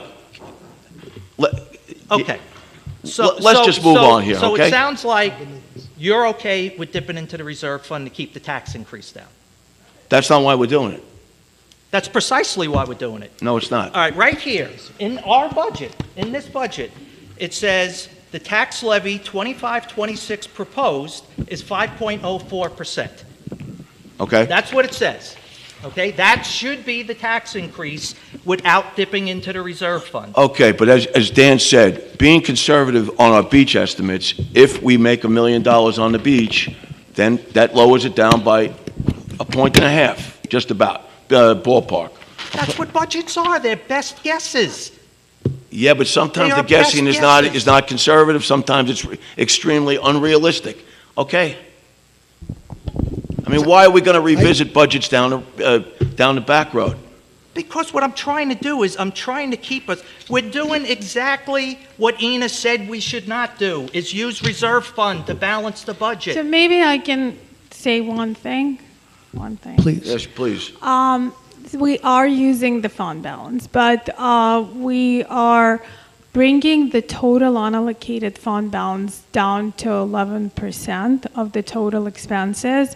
And this fiscal year, 2025, is not done yet, so we're not sure on how that's going to end, if it's going to be better than the budget. A lot of this revenue comes in actually towards the end of the year and after the year run, so we could do better this year. But actually, when we're looking at the budgeting, although we're presenting a one-year budget, we're looking long-term, right? A little bit into the future. So beach revenue is the second largest source of revenue for the city, and we're making a lot of changes there that are not just changes for themselves, but they're focused on improving revenue stream from the beach. So with that in mind, it's not given that the 2027 budget will have to rely again on a use of the fund balance the same as 2026. Okay, so without including the $2.7 million in fund balance, would the tax increase be 5%? The taxes, yeah, we would have to make up that $2.7 million in, I mean, Okay, that's a so- little bit of a question. And again, that's based on you and Dan making your best guesses on revenues and expenses. You're Yes. making educated guesses, which is all you can do. That's what I'm saying. There is no one at fault here. You guys are doing the best you can with what we got coming in and going out. So this is not a blame thing. This is how do you deal with, we got more going out than we got coming in this year, unfortunately. We're very sensitive to the level of the fund balance. Me personally, I don't necessarily think that the fund balance at 11% will have to cause a downgrade. And it was very well thought through, I think. If in case these revenues will not materialize, we'll have to talk about it next year. But for now, we're going to save taxpayers a couple of hundred. And that is my point. If we do have to dip it, if we do have to use this $2.7 million, that's putting us in the hole already for the next year's budget. But next without year, we'll even- have an opportunity to raise without taxes. even- If this revenue is not going to materialize, we will have an opportunity to raise taxes next year. But if it will materialize, that would mean that we had raised taxes unnecessarily. But in each household paid over $100 towards their taxes when we have big plans for the beach park as well as other operational efficiencies. So let me try putting it another way, John. It's an accounting exercise on where we choose and how we choose to put it.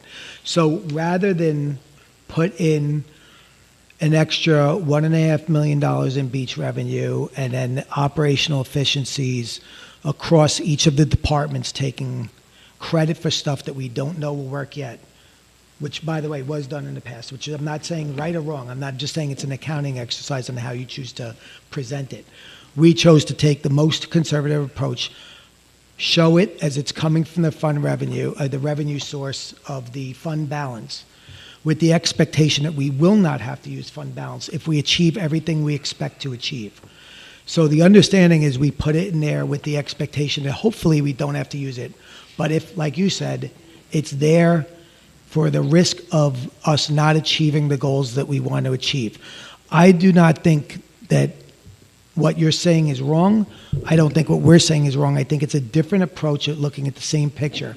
I think it's more appropriate for everybody to see it as a potential risk to the fund balance, with the understanding that we are operating in a manner in which we choose to try to see if we can not have to touch that at all if we're successful in achieving everything we choose to achieve or we expect to achieve. I think it's more appropriate to give everybody the worst case scenario in the budget than give them the best case scenario. So I think maybe I reacted a little quickly and probably said it in a way I shouldn't have said it, but my expectation is that we will achieve it without having to dip into the fund balance. You did say But the way in which we choose to show it is the most conservative route so that our residents know that if we do not succeed in achieving what we expect to achieve, it will affect the fund balance and it will be reduced. Now, is it the right approach? I think it's two different ways of doing the same thing. I think it's the most conservative approach that gives everybody the worst picture up front, with the expectation that we expect to have to not dip into the reserve if we achieve everything we expect to achieve in this year's budget. Is that a better way to say it? No, I understand what you're doing. Okay. I Do you want to continue to I argue? do, and to your point, I think it's looking at it two different ways. It's your way, you're kind of building at a fudge factor of the reserve fund. And the other way is just say, no, this is what I think my revenue and expenses are, and boom, that's the tax increase. So it's just basically two different ways of approaching the same issue. It's still, what goes out has to equal what comes in. But it also depends on if you achieve those expectations that are proposed Correct. in a budget. So it's two different philosophies on how to do it. Obviously, my concern is that philosophy's been used in the past to the detriment of the city. Fair. To the huge detriment of the city, and it's a risk. It's a major risk. Definitely. And so. But here's the opposite of that. It may be a risk, but the other side of that coin is proposing a budget with unrealistic expectations of income from various departments, and then not achieving them, and then 8% tax increase, 12% tax increase proposed, right? 12% was proposed. How does the public feel about that? I know, I was sitting out there, I know how I felt about it. So the point is, we could do it one of two ways, as you just said. Yeah. We could try to work very hard on the budget as they did, and propose as low a tax increase as possible, or we could say, hey, we're worried about it, so we're going to do an 8% tax increase. I hope you all like that. And I think that the way they did it was a very responsible way, okay? And I think it was also very realistic in the expectations. And obviously, I see it differently. I think it's a less responsible way to do it. Okay. Because again, All right. I've seen how it's been misused. Now, Yeah, right. I will say this, I have confidence that if anybody if it passes this way, can pull it off, it's these two. Yeah, But, because Ina has been doing this for quite some time and doing a very but- good job. well, Ina has been along on the ride with me and seen the worst of times in the city's finances, and she's seen the games that have been played. So, Well, I don't want to speak for her, but I think she came after the bad days. no, she was here for them. She didn't create them. No, she's Okay, the one. all right, good. She's the one who That's fixed what I was them. afraid you were saying. No. Okay. She's the one who fixed them. Okay, Thank you. yeah, I know that. We're know that. very sensitive to this and talk about it probably on a daily basis with a city manager. And this actually, like this discussion is more of an incentive to work hard on achieving this higher revenue levels from the beach park. And we'll have another bite at it next year.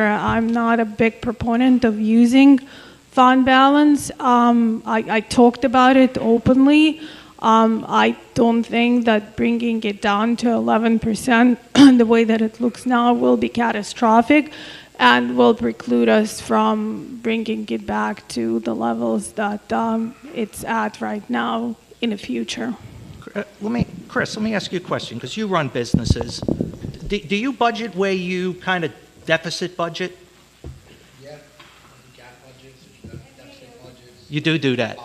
Yeah, I mean, but we do them, remember, we're private, not public. No, I understand that. Yeah. But I mean, you do that as a business practice? Yeah, I mean, we do it for many reasons. I think in this case, if you want to compare private business to residents, it's investors and residents, right? It's expectations and preparation. I think most families in Long Beach budget, and people especially now, I think, with inflation and everything, are really, unfortunately, a lot of people are check to check. A lot of people I speak to, unfortunately, are check to check. So, these big blows, like what just happened at Atlantic Beach, I rather be ultra conservative in revenue projections with the confidence of everybody up here and the things we have planned for the city. And I think the beach, the new beach revenue alone, I think is going to make up a lot of income. But I'd rather budget conservatively, underestimate and have expectations lower, but surprise people with happiness. That's the way I look at it. I don't think I sat back, if you guys noticed, for once in my life I was very quiet. I just being honest, but I wanted to hear all sides of that from a person who's been here and did see a lot of trickery and a lot of bad stuff. To new administration that is probably doing things a bit different, but I have full confidence in Dan and Ina in the budget. And I sat with Dan a little bit about this before he went for his surgery. And I'm excited for the years to come. I think there's some good projects that we have coming up, some good things that can not only help our tax revenues, but keep our CSEA employees employed.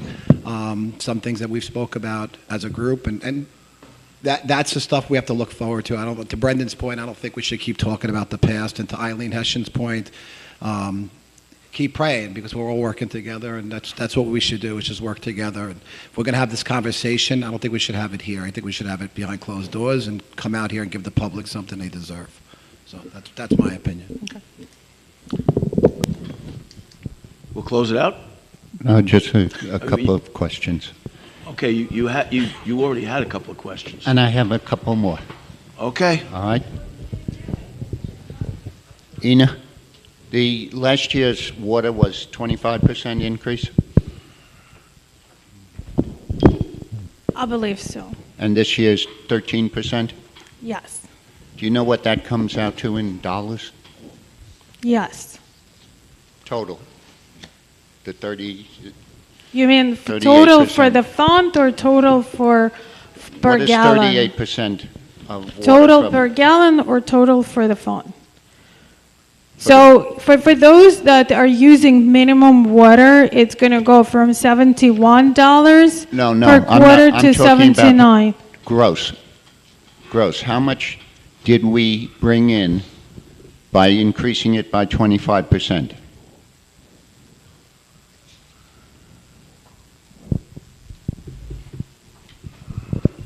Give me 1 second, please. I think it's about 1.4. Oh, so you know the answer. What? You know the answer. It's You know the what a good difference attorney between does? it's the difference between the adopted budget of $4.4 million in 2024 and the adopted budget of 5.6 in 2025. That's $1.2 million. 1.2. And now we're adding another half of the 25 on that. So, you know, that's about $1.8 million total increase for the people. What does that come out to in percentage of the tax levy? That's not it's a different tax base. It has No, nothing no, to no, do I'm with the just, levy. I'm asking, what would $1.8 million come out to as a percentage of the tax levy for last year? I don't understand your question. It's like It's about comparing three. chalk to It's cheese. about three something. Okay. The other thing, you said that we had unexpected expenses, and one of the big ones was the insurance. Hasn't the insurance gone up a lot last year and the year before and the year before? I mean, wasn't that why we changed? No, I believe you said there was an additional policy because of the FEMA insurance. That's what Yeah. that is. So the reason it's increasing this year is because we need to buy a new, completely standalone policy that was never purchased before. The reason it went up in previous years is because property taxes for everyone went up. It's the function of It's the weather. insurance, not taxes. I'm sorry, talking insurance. about. I'm Yeah. sorry. The insurance went up. It's just the function of the bad weather. Yeah, no, I remember that. It's just that, you know, when we talk about unexpected increases, we see the stock market, we know what's happening with pensions. We can predict a lot of these things. And, you know, good budgeting predicts these things. Now, the other thing that bothers me is you talk about unrealistic projections. I said that. Well, and Dan did too. Okay. Okay. But Ina didn't say that. All right. So why, Dan, you said that you really feel confident that we're going to make the money and we're going to have that money back. Why is it unrealistic? Why can you feel confident and yet you call it unrealistic? Wait, I think, I don't want to say you're confused, but I think you're confusing two different statements. The unrealistic expectations, I was talking about a previous budget where the No, income. no, I'm talking about this budget. This Right, budget. so, This budget where Dan said he really believes we're going to bring in the money. yes. I think we all believe it. So then it's not unrealistic. But I can't No, prove it. It So- could be unrealistic. But You you could can't believe prove something, anything, Dan. like the Mets could believe they're going to win the Yeah. World Series. Yeah. Something like that, you They know? better. I'm just kidding. I'm just kidding.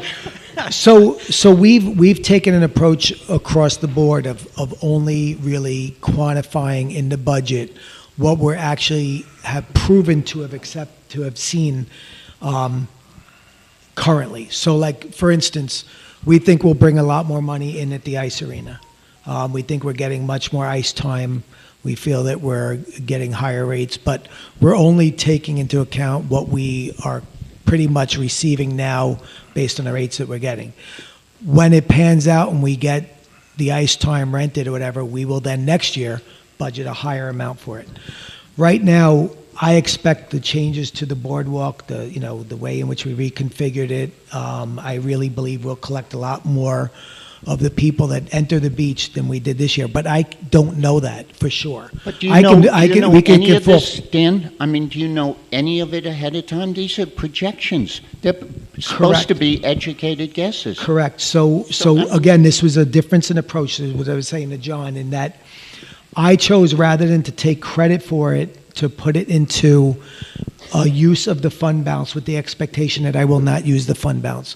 Now, also remember, if we do better this year than we expected to do based on the budget, we will have an increase again last year in the fund balance. But we're still not taking that into effect yet because we don't know what we're receiving. So we don't plan that. If we show that budget, the fund balance staying flat for this year because we don't know what it's going to be. Maybe we dip into it a little bit. Maybe we get more money. We expect to get more money, but we don't know, so I don't take credit for it. I can take an educated guess of where it will be, but my approach, which is different from John's, which it's a reasonable disagreement, is that I want to be overly cautious. When it proves out on the way that I expect it to go, I will put it in the budget. But until then, I'm going to be overly cautious and use it as, but I'm exposing it to everybody by taking out of the fund balance. So you see, this is my expectation, but I don't know if I'm going to get it. So this is the risk to the city that we won't get it, and it will end up costing us a reduction in our fund balance. That being said, do I think we'll do it? I think we'll be much more successful than we expect, but I don't know. So it would not be an unrealistic expectation. No, but my approach would be to I not know, take Dan, credit but for I it. guess what bothers me is basically when you take a very, very conservative approach, you're basically asking taxpayers to fund it to see what happens.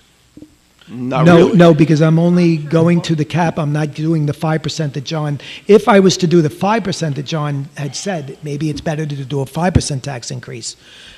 Then you would be correct. I would be asking people to fund that rather than take from the fund balance. But instead, I'm only doing the cap because that is definitely what we need. And then I'm saying I may have to pull from the fund balance if I'm not successful. That's the difference. I'm not charging the city taxpayer for my assumption. It's a different way of accomplishing the same goal. Yes. Hopefully. So the one way is just build it all in, and that determines tax. What Dan is gambling on is that $2.7 million will come in through whether it's decreased expenses or increased revenues. He's gambling that 2.7. So it's just a philosophical difference on how to budget. Correct. To get to this, but to get to the same result. That's where we're at. Yes. So that's really it. So, Okay. That's not the way my brain works in budgeting, but it's a different approach to accomplish the same thing. And I guess one last response. I guess what bothers me about budgets like this is every year we go up, but I don't see us cutting. I don't see us cutting. And the last time I saw us cutting was, listen, cutting is brutal, but I don't see us saving money. But I don't see. I got to ask you a question, Roy. Yes. You and I have never had a conversation about overtime, contracts, or any of that stuff, and that's where the cutting takes place. I get up here all the time and I say we shouldn't be spending that. It's Yeah, unfair. right. I say it You all count the the nickels time. and dimes I and the try to save widgets us money all the and the time. washers and the screws, but you never talk Everything. about the nuts and bolts. You never talk about the overtime. You never talk about the contracts. Not that I hear, unless you're talking about with somebody else. Not hearing it up here, Roy. I'm sorry. Because we're not in contract right now. So let me say. We have nothing John to just do. mentioned the fire department. Right, but Hasn't had a contract in 15 John, years. have you been allowed to negotiate those contracts? Have you been participating in negotiating Well, of the the city council contracts? doesn't participate in Exactly. contract negotiations. That's why you don't hear it. So let me just say, most of the contracts in the city we've renegotiated for significantly higher agreement rates than we had in the past. We have addressed a lot of overtime. Is it to the satisfaction of Ron? I don't know if Ron's still here. Not here. No, but we have reduced significantly in several areas, some of them quite significant. That being said, I do also think that there has been a lot of neglect in the city. I could tell you, we spend a lot of money on maintaining equipment that we should have replaced. So yes, we are spending more money in certain areas, and you won't see it go down right away because there are investments that are needed in the city. You will see more money spent on roads. I think that we need to do more resurfacing. I do think it's necessary in the city. So we are increasing expenses in a lot of areas where I think we need them. I think they're logical places to put it. Unfortunately, the city costs a lot of money to run, and it's not ideal. I am trying to do what I can to reduce it, but I do think that there are areas where we're going to have to increase it as well. That being said, also, Chris mentioned something. We're looking at other ways where we could bring income into the city. We are going to be, we have released a request for expressions of interest on some development in the city. We are hoping to eventually get to the point where we can have a marina in the city. We expect income out of that. That should help defer some cost to the city. But there will also be a cost to make it, to make it happen. The boardwalk, I understand what Eileen's saying. Yes, there's a 50% match on the boardwalk, but with that comes out of that $3 million, approximately $3 million, where we're getting $1.45 million from the state, are 2 new concessions. So that will be bringing money into the city. We're looking at a parking structure on the west end that will cost us about $5 million, but that should bring significant income and help alleviate the parking situations on the west end. Is this necessarily going to reduce the budget? No, but if we move it in the right direction and we get the income that we expect to get out of these sorts of things, we won't have to increase taxes in the future. We'll be getting revenue from different sources that I think will help the situation. Yeah, things are going up. They usually do. Every year you'll see an increase. We pay our employees more every year.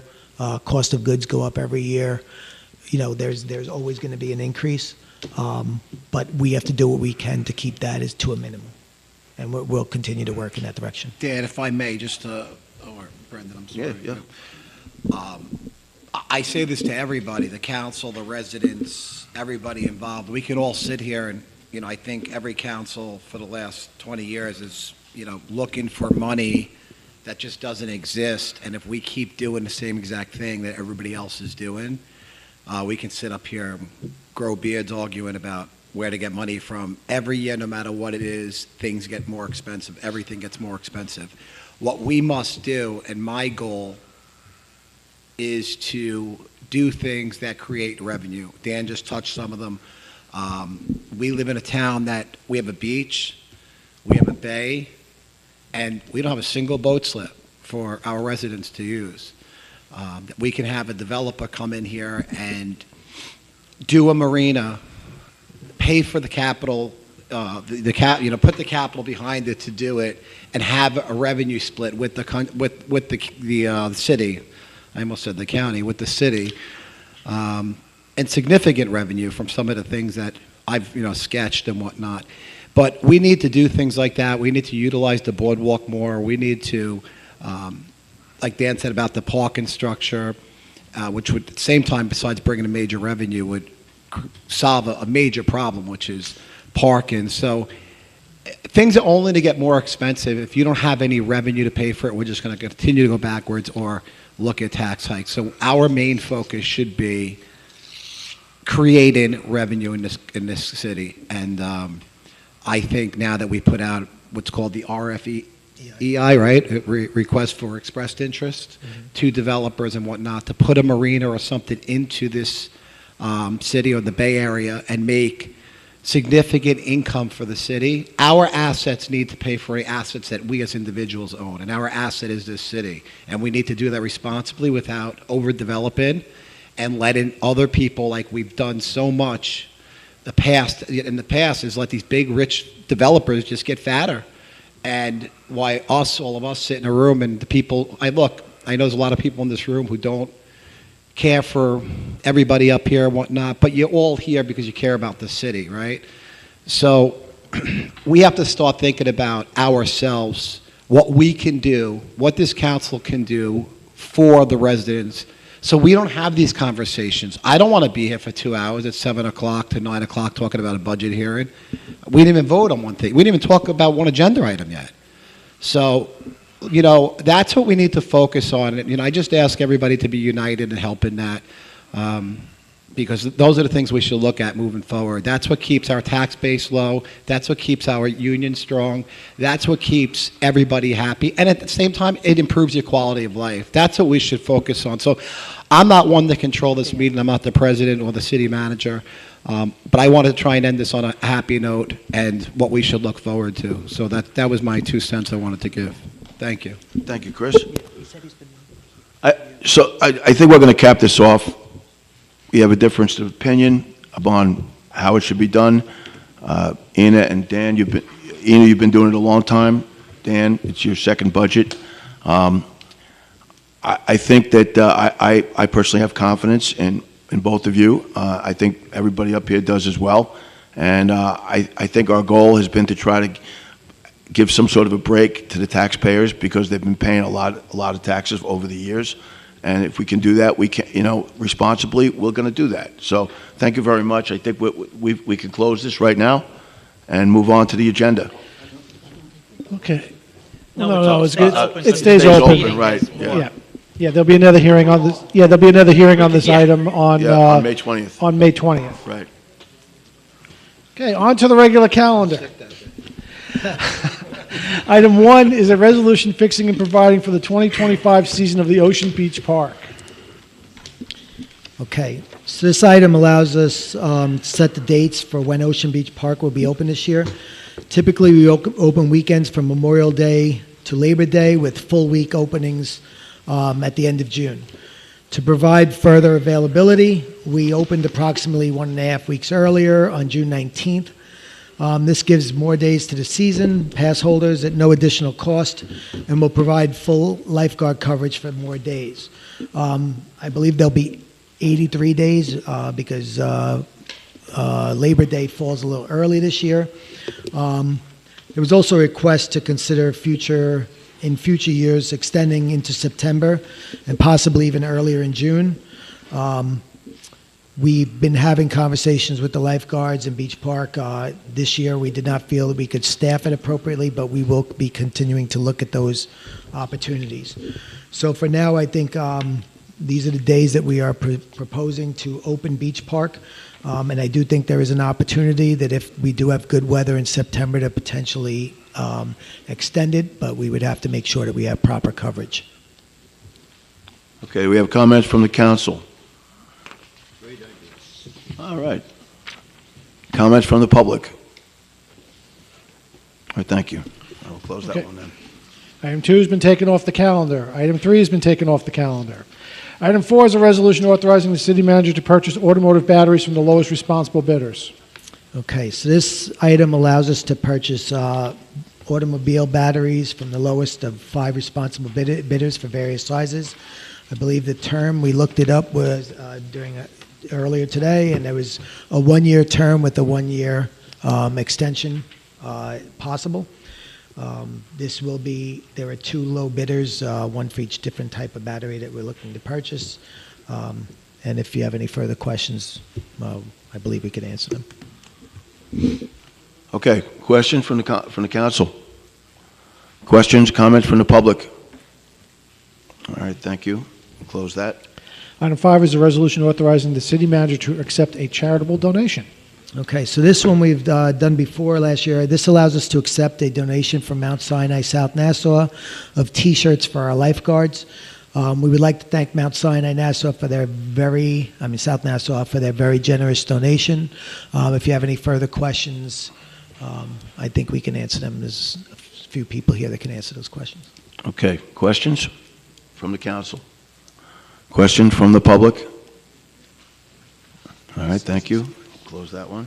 Item 6 is a resolution authorizing the city manager to enter into a contract for a fireworks display to celebrate the 4th of July. Okay, so this is similar to last year. This allows us to enter into an agreement for fireworks for our annual July 4th celebration. The cost has remained the same, and it's still, again, with Starfire Corporation, with no reductions in service. And I believe we can answer any questions you may have. Anything? Comments from the council? Comments from... We might as well let them know.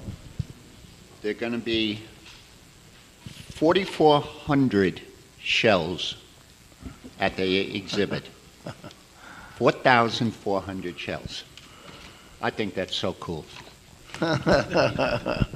Cool enough to vote for it?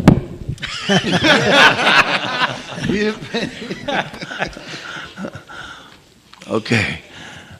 I agree with you. Comment from the public? Okay. Okay. Thank you. Close that. Item 7 is a resolution authorizing publication for hearing of an ordinance to amend the Code of Ordinances of the City of Long Beach regarding water and water distribution. This item is for publication only. A hearing will be held May 20th at 7 p.m. Item 8 is a resolution authorizing publication for hearing of a local law amending the charter of the City of Long Beach regarding sewer rents. This item is also for publication only, and hearing will be held May 20th at 7 p.m. Item 9 is a resolution authorizing publication for hearing of an ordinance to amend the Code of Ordinances of the City of Long Beach regarding building code. This item is for publication only, and a hearing will be held June 3rd at 7 p.m. Finally, item 10 has been added by unanimous consent. Item 10 is a resolution authorizing transfer of funds. All right, so this item, as Dave said, was added. This is to transfer funds borrowed from the sewer consolidation project to the county to pay for contractor expenses for work provided by the contractor. This money will fund the payments while we are waiting for the funds to be reimbursed by our federal and state partners. I have Joe, our Assistant Corporation Counsel, here to answer any questions you may have. Questions? Joe, if you can just explain Okay. what's the term they use, de-obligated portion of the funds? I'm sorry. I just asked Joe to explain the term that's used in the resolution, the de-obligation of a portion of the funds, the $5 million, and what we're doing to try to get that back. So Ken Arnold is here, and he's going to help me just in case I butcher any of these terms because... Mr. Sourcewell. Yeah, Mr. Sourcewell. So basically, we put in like project worksheets where or project, what are they called, Ken? Project worksheets. Yeah, project worksheets, right? Where we pretty much outline what's going to be done in the next phase of a construction project and how much it's going to cost, right? So we submit those to the government agencies funding our projects. FEMA would be our federal funder, and then RHC, which is the Governor's Office of Resilient Homes and Communities, is the state funder, right? So with this project, the state was going to fund 10% of it, or has funded 10% of it, and FEMA funds 90% of it. When we submit these project worksheets, they're obviously not just going to give us $160 million without us demonstrating why we need it, and they're also not going to give it to us all at once. So when they obligate funds, what they're doing is for that grant, which they have, it's an uncapped grant, so as long as the work that we're doing is within the scope of what's defined in the grant, then it could, it doesn't matter really how much it costs, but there is a projection. So based on the projection of like $131 million, I believe, at this exact point in time, as we submit our project worksheets, what it pretty much, for lack of a better term, are almost like progress reports. Like, this is what we're going to do next, this is how long it's going to take, this is how much it's going to cost. They look and they take some of the grant fund, the grant money, and they put it aside, and they're like, all right, well, this is obligated for this aspect of the project worksheet versus that aspect, whether it's $10 million, $20 million, again, depending on the actual project. Here, there was a bit of a discrepancy between us and FEMA, and I'm sorry, I don't recall exactly what that discrepancy was. I can explain it. Okay. So FEMA currently believes that money that was spent at the treatment plant to bring it back online immediately after Sandy is a duplication of funds to what we're spending currently to do the diversion. The county, the city disagree. Version 6 of our submittal to FEMA will further explain why we disagree, and we're looking to get those funds reobligated back into the contract. So if I can, I just want to add a couple of seconds. So just so everybody knows, the way that federal funds work is they pay for something once. I used to work for the federal government. They pay for everything once. So what happened in this situation was when they came in after Sandy, they spent about $5 million getting the sewer plant operational again. What they're saying now to us is that they will not pay again for sewer work that's related to that plant since they laid out $5 million. We disagree with that because what's happening is typically they would not pay twice for an upgrade. After Sandy was not an upgrade to our sewer plant. It was to get it operational. The alternative was dumping raw sewage into Reynolds Channel.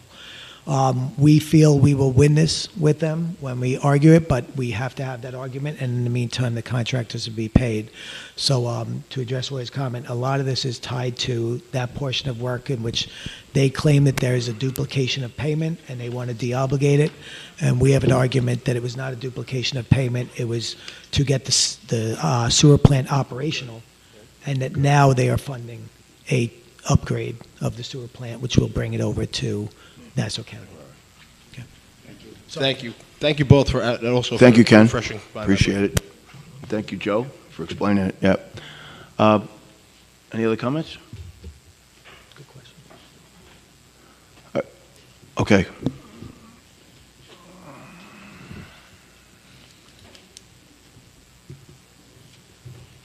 Eileen Hessian, Long Beach.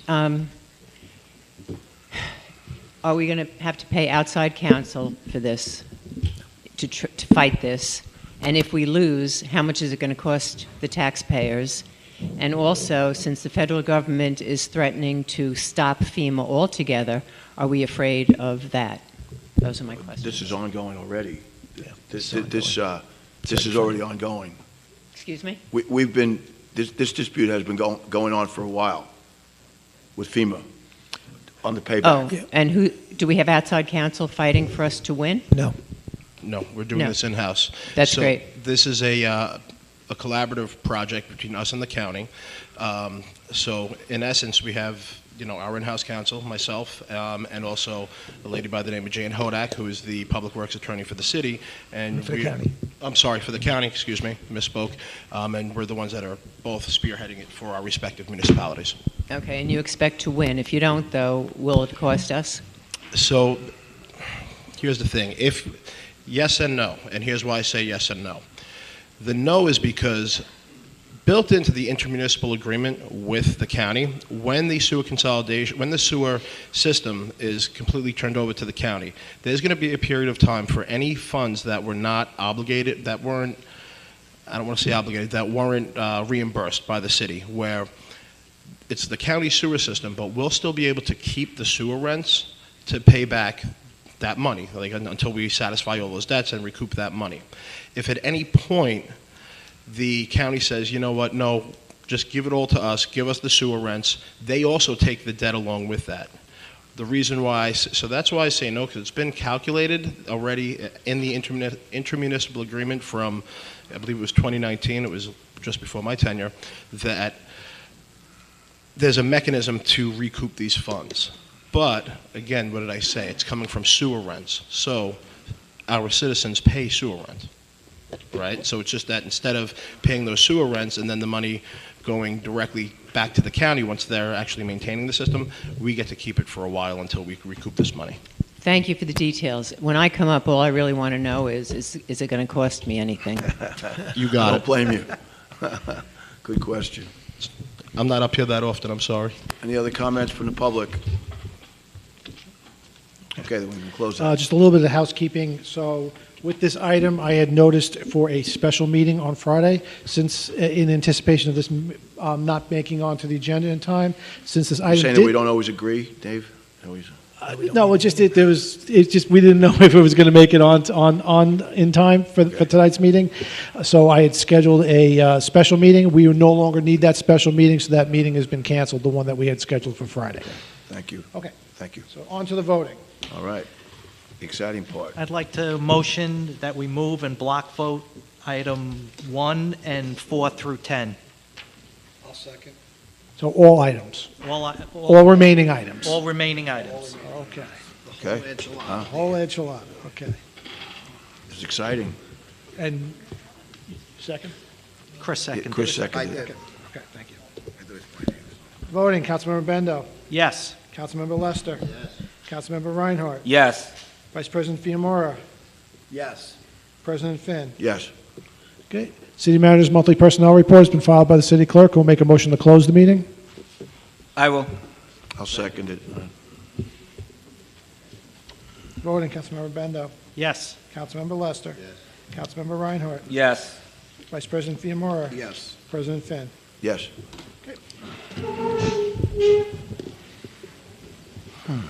Good job.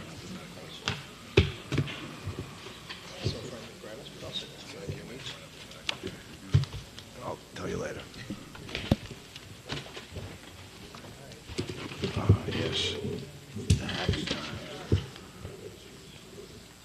All right, Ron Paganini.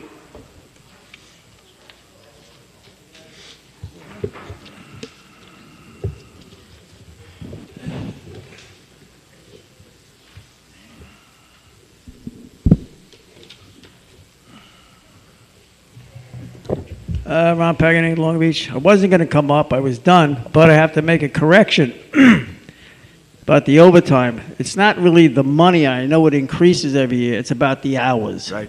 Cut the hours. Understood. Yes? Yes. Yes. All right. That was relatively painless. Denise Ford.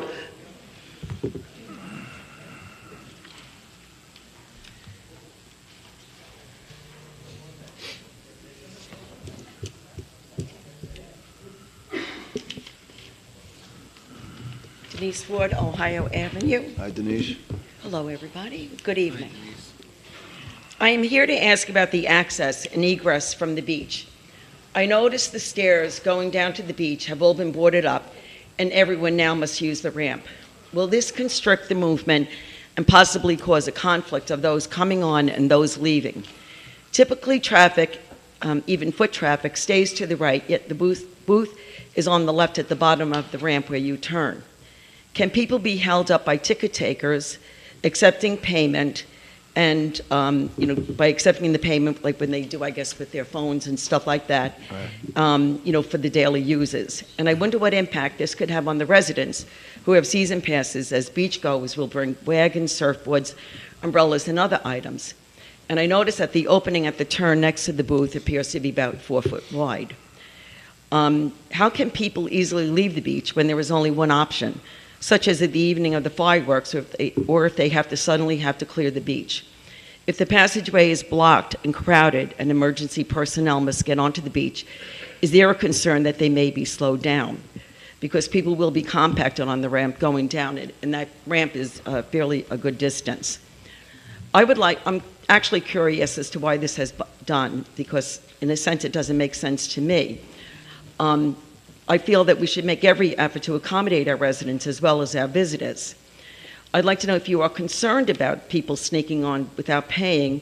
Perhaps you could set up a booth for the daily payers on the opposite side, on the entrance on the boardwalk, have somebody checking season passes. I'd like to also know that, are you going to monitor? Because the possibility that there may be lines. I mean, like if you take a hot weekend, 4th of July, a lot of times you could have a great surge of visitors coming to our beach. So if people have to stand in line and they're down on that ramp and they're trying to have their, the phone in the sun, try to read somebody's so that they can get a ticket, then you have people standing behind that may have season passes with children, with everything, that they may be in a queue for a long time. If you find that all of a sudden people are waiting for an inordinate amount of time, either going onto the beach and even coming off, what is your backup plan if that happens? For a second. Okay. Yeah. Dan will probably answer this much more explicitly, but you and I talked about it the other day, and I know that this is definitely a departure from what we're used to, and nobody likes change, including me, but that's the nature of the beast sometimes. This is being done, as you know, to make it more efficient for the ticket collectors to deal with the people who are trying to scam by. Yeah, it may create a little bit of a bottleneck, and that is a part of, if I'm speaking rightly, that is part of the strategy. But they've also checked to see if people with surfboards and carts, with nets and volleyballs and stuff in it can get by, and we believe they can.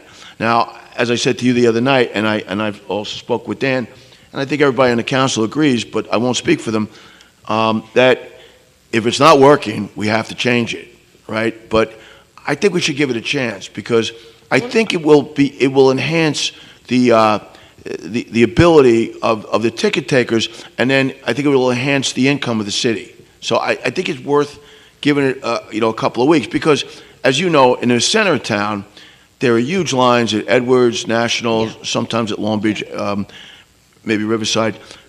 But, you know, they dissipate when the train comes, and I mean, they happen when the train comes, and they dissipate when the train's gone.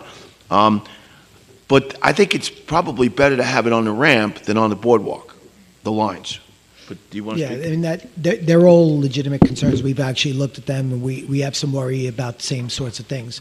The goal was to figure out how do we collect the revenue from the people that are not paying. I know that we spent a lot of time out there last year watching and watched tons of people walk by. There were several things we did. We didn't just move the locations. We also were hiring more adults in like the busy areas to help, you know, the kids. We did see a good change last year from. We had some help from our CSEA members to really help, and originally started for a different reason, but it actually worked out, and we continued that expectation. We continued that effort, and we grew on that this year by hiring more people. We do have a worry that things will back up. We do know that they back up on the boardwalk. We did think that it was better to back up on the ramp rather than on the boardwalk. We do expect that since they're barcoded, the seasonal and the day passes, we expect it to be faster. It should just be, you know, a reader, and it should be able to go on. Well, where do the daily people buy their beach passes? Phil, they still buy them in the same locations, right? The same four So locations. they'll buy them So at still the- buy the- them, yeah. the ticket booth down Yes. at the ramp. Yes. The ticket booths at those 4 locations, I think it is, right? 4 locations? 9 locations? Sorry, 9 locations. I'm way off. So they'll still buy them there, but most of the booths will still be just, you know, you have to show your card, whether it's a daily or a seasonal, and you get on. There is worry that, you know, the 2 directions will be an issue, and we're going to watch it and monitor it. If we have to, if you notice the stairs that were taken off are just new added. It's not like we replaced everything. They could be taken off. The eventual goal of those stairways are, right now, people shower down on the beach, and then they have to walk through the sand to get off the beach, so it serves 0 purpose. So we're actually looking at the stairs, building the showers at those locations so that when you come up the ramp and you're dirty, you can actually wash off your feet and then walk off the beach. We think it will be better. I don't know if it will back up. I'm hoping it won't. But if it starts to back up too much and it becomes, you know, a burden, we'll have to figure out something else. But right now, we think it's the best way to move forward. And I know that you said, like, my concern, like you said, you know, if you have lines on the boardwalk. So if I was going to go to Franklin Beach and then I see that there's a really long line, I may say, I'm going to go down to Edwards or something where it's less. But I have the opportunity to walk down that boardwalk. If I happen to be on that ramp going down onto Franklin and there's 40 people behind me, what are the chances that I'm going to be able to get back up that ramp and to go? Like, you could get stuck into one area without having an opportunity to change to a different area. So, you know, and I understand. I mean, I think all of us are taxpayers. You know, we pay for the beach, you know, in our city taxes, and we do get our season passes. But my concern would be that, you know, for those that do sneak on our beach for free, we may be inconveniencing the residents who live here and who take great pride in that beach and know that they want to be there.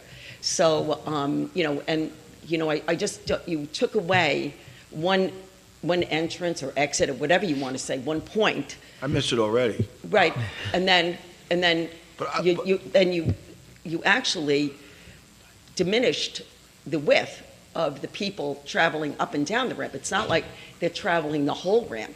Yeah. You actually took the booth and put it at the bottom of that ramp. Yeah. So you don't have a staircase, but you have, instead of like maybe 8 foot so people could go up and down, now you took it like this. Mm-hmm. So it's 4 feet. So I hope that that you do. I mean, I understand the reasoning why you want to do it. I don't know how many people you think that you estimate to be sneaking onto the beach. I know last year you did a great program where you actually brought in some of our older city workers, so that they were not allowing people who normally scare our younger people Well, they're and pass right intimidating the by them. people who intimidate the kids. Exactly. Right, So so- why not, like, maybe just have the booths? Like, on one side, the kids could they could scan all the season people, all us residents. The other side, for the people who think they're going to sneak onto the beach for free, have one of the city workers there. And you'll know, and we'll know for a fact that those people will not try to sneak past somebody like him. Yeah, I or think her. this is step one of probably multiple changes we'll Yeah. make to it. I think we're going to see how this season works out. I don't expect it to be as bad. Originally, we were going to build those booths off the ramp.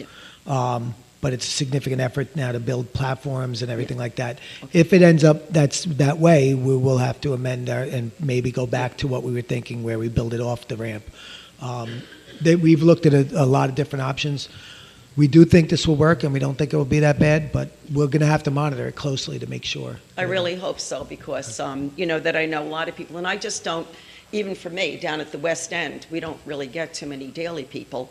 We are primarily residents Right. down in the West End, but yet we've also been denied our stair access as well, that we have to, we're following the city. So I do hope, for your sake, that it does work, and that I do hope that if it does bear out, that people find themselves in a long waiting time, that you can immediately make some changes to correct it. All right, thank you. Thank you, Denise. Danny Moran? Daniel Moran, I'm sorry.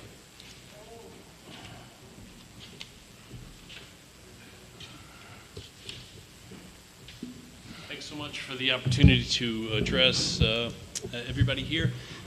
We spent 2 hours talking about the budget in order to save money. I want to spend my 3 minutes talking about public safety in order to save lives.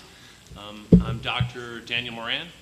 I have a PhD in behavioral science. I'm a professor of applied behavioral sciences, and I'm a board-certified behavior analyst. I've written a book called Building Safety Commitment. I wrote a peer-reviewed journal article called Serious Incident Prevention. I've worked in paper mills and power plants and oil refineries all around the world. I've been to 6 out of the 7 continents. I haven't been to Antarctica yet because the penguins don't need my help yet. I think that my They opinion want you to speak is into that just, mic, yeah, say it thank again. My opinion is just as valid as everybody else's in here. I did not boast about my resume for any other reason, just to say that I think that what I'm about to say is coming from my professional opinion, but I think it probably gets shared by everybody in here. The first 2 bullet points for the PowerPoint said that we're interested at the City Council to provide high-quality services and provide safety and security to the city. I believe our government could be doing a vastly better job at that. It is my professional opinion that almost every time I drive from my home to Long Island Railroad and back round trips several times a week, or I go to my gym on my bike, I don't think I've ever had a day that I didn't witness someone break the law. People are blowing off stop signs, red lights, speeding, not caring if anybody's in the crosswalk. And while I've been thinking about this for the last 5 years I've been living here, I never really said anything because nothing big happened. And usually it's when something happens. And unfortunately we had a death last month, and I don't know if the board talked about it. I wasn't here. I wasn't reading the papers. Spoke about it. Yeah. I would imagine, and I appreciate that you did that, so I'm sorry I'm a little late to the dance.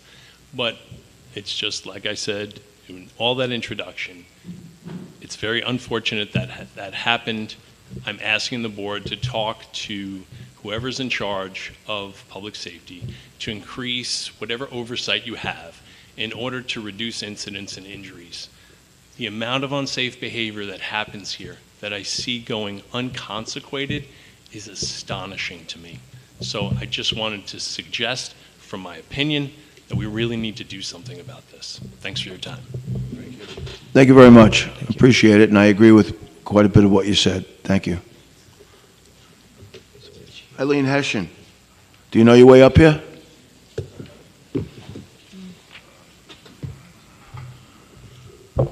Eileen Hessian, I just wanted to thank Commissioner De Palma and his officers for being at Kennedy Plaza on Sunday, keeping our group safe, especially when some very loud disruptors tried to interrupt our peaceful gathering.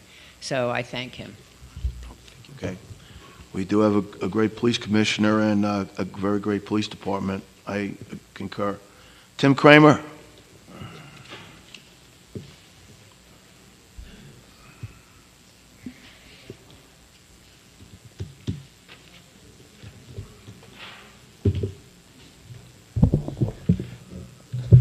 I had this whole thing right now, Tim Kramer, 361 East Broadway, but I don't think I'm going to get to it here tonight. But I just want to say I do agree with the approach on the budget.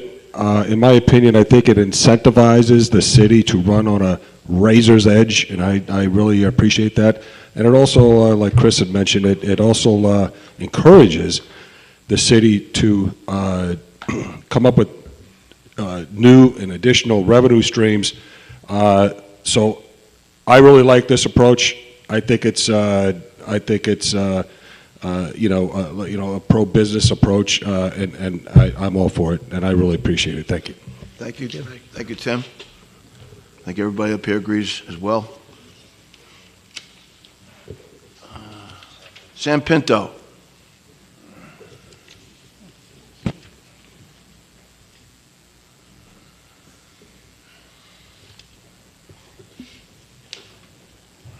Good evening, everyone. Sam Pinto, Long Beach Professional Firefighters. Dan, I'd like to welcome you back. I'm glad you're feeling better. You look great.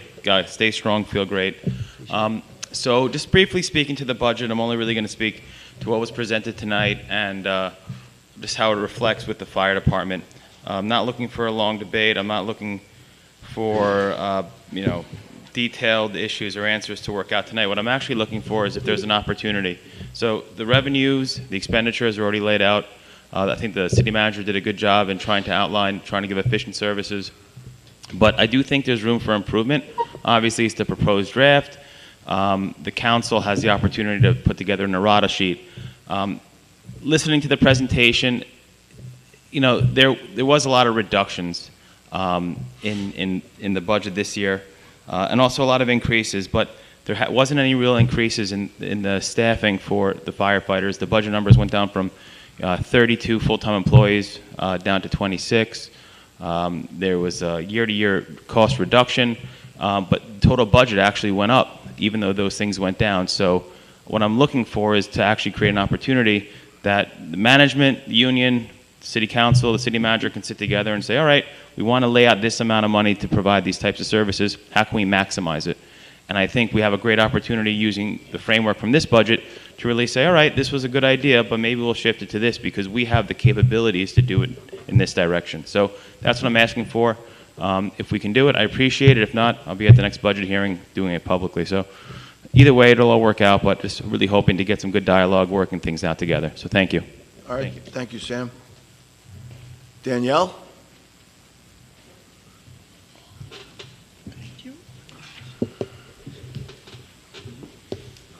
Good afternoon, gentlemen. Good evening. I wanted to just go back to item 9. I know that will be voted in what seems to be June. Just curious as to why the buildings commissioner is being taken out of that. And then what recourse will the residents have to dispute the buildings commissioner's decision, or that be the planning board? If it's Article 78, then it's making it impossible for regular people like myself or anybody behind me to pursue reconciliation of the decisions, since Article 78 starts with a fee, legal fees of $30,000. Normally, such hearings went before the zoning board, and people needed to have finding facts to know how the decision was made. If there is no finding of facts, how will anyone know how a decision has been made?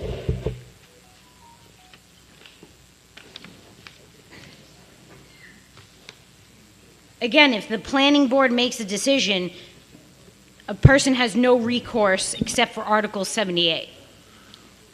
So this was item 9 was a for publication. It's for publication, for There hearing. will be a hearing on this So on there will June be a 3rd. hearing on it. So your points are well taken. Okay. And you'll have an opportunity to express them Okay. at that meeting. Okay, just something to think about. absolutely. Because that's how it's Right. being read Yep. in plain writing. Yeah, I don't, we'll talk about this next week, but I don't think the changes are that substantial. We'll Okay. explain it next week. All when right, we go sounds to- good. Thank you. And just maybe real quick, because Yeah. this might give you a partial answer, at least that Joe, but it says any applicant, so I think this means the developers that are Okay. applying. It doesn't mean. Okay. I don't think it means the residents Okay. that have a grievance. Okay. I believe it has to do with the applicant to develop something. Okay. Is Just that want to make sure correct, there's Joe? checks and balances. I think it's saying if somebody submits an application Perfect. and it's denied, they would go to the Article 78 Okay. process. Okay. What happened with this was, and we admitted it. I think I got that right. Sorry, and we admitted it when we created the planning board that we were going to come across certain things that we're kind of learning as we go, and this was just a timing issue. Okay. That, like the finding of facts had to be done within 15 days, right? But, forgive me, I'm sorry.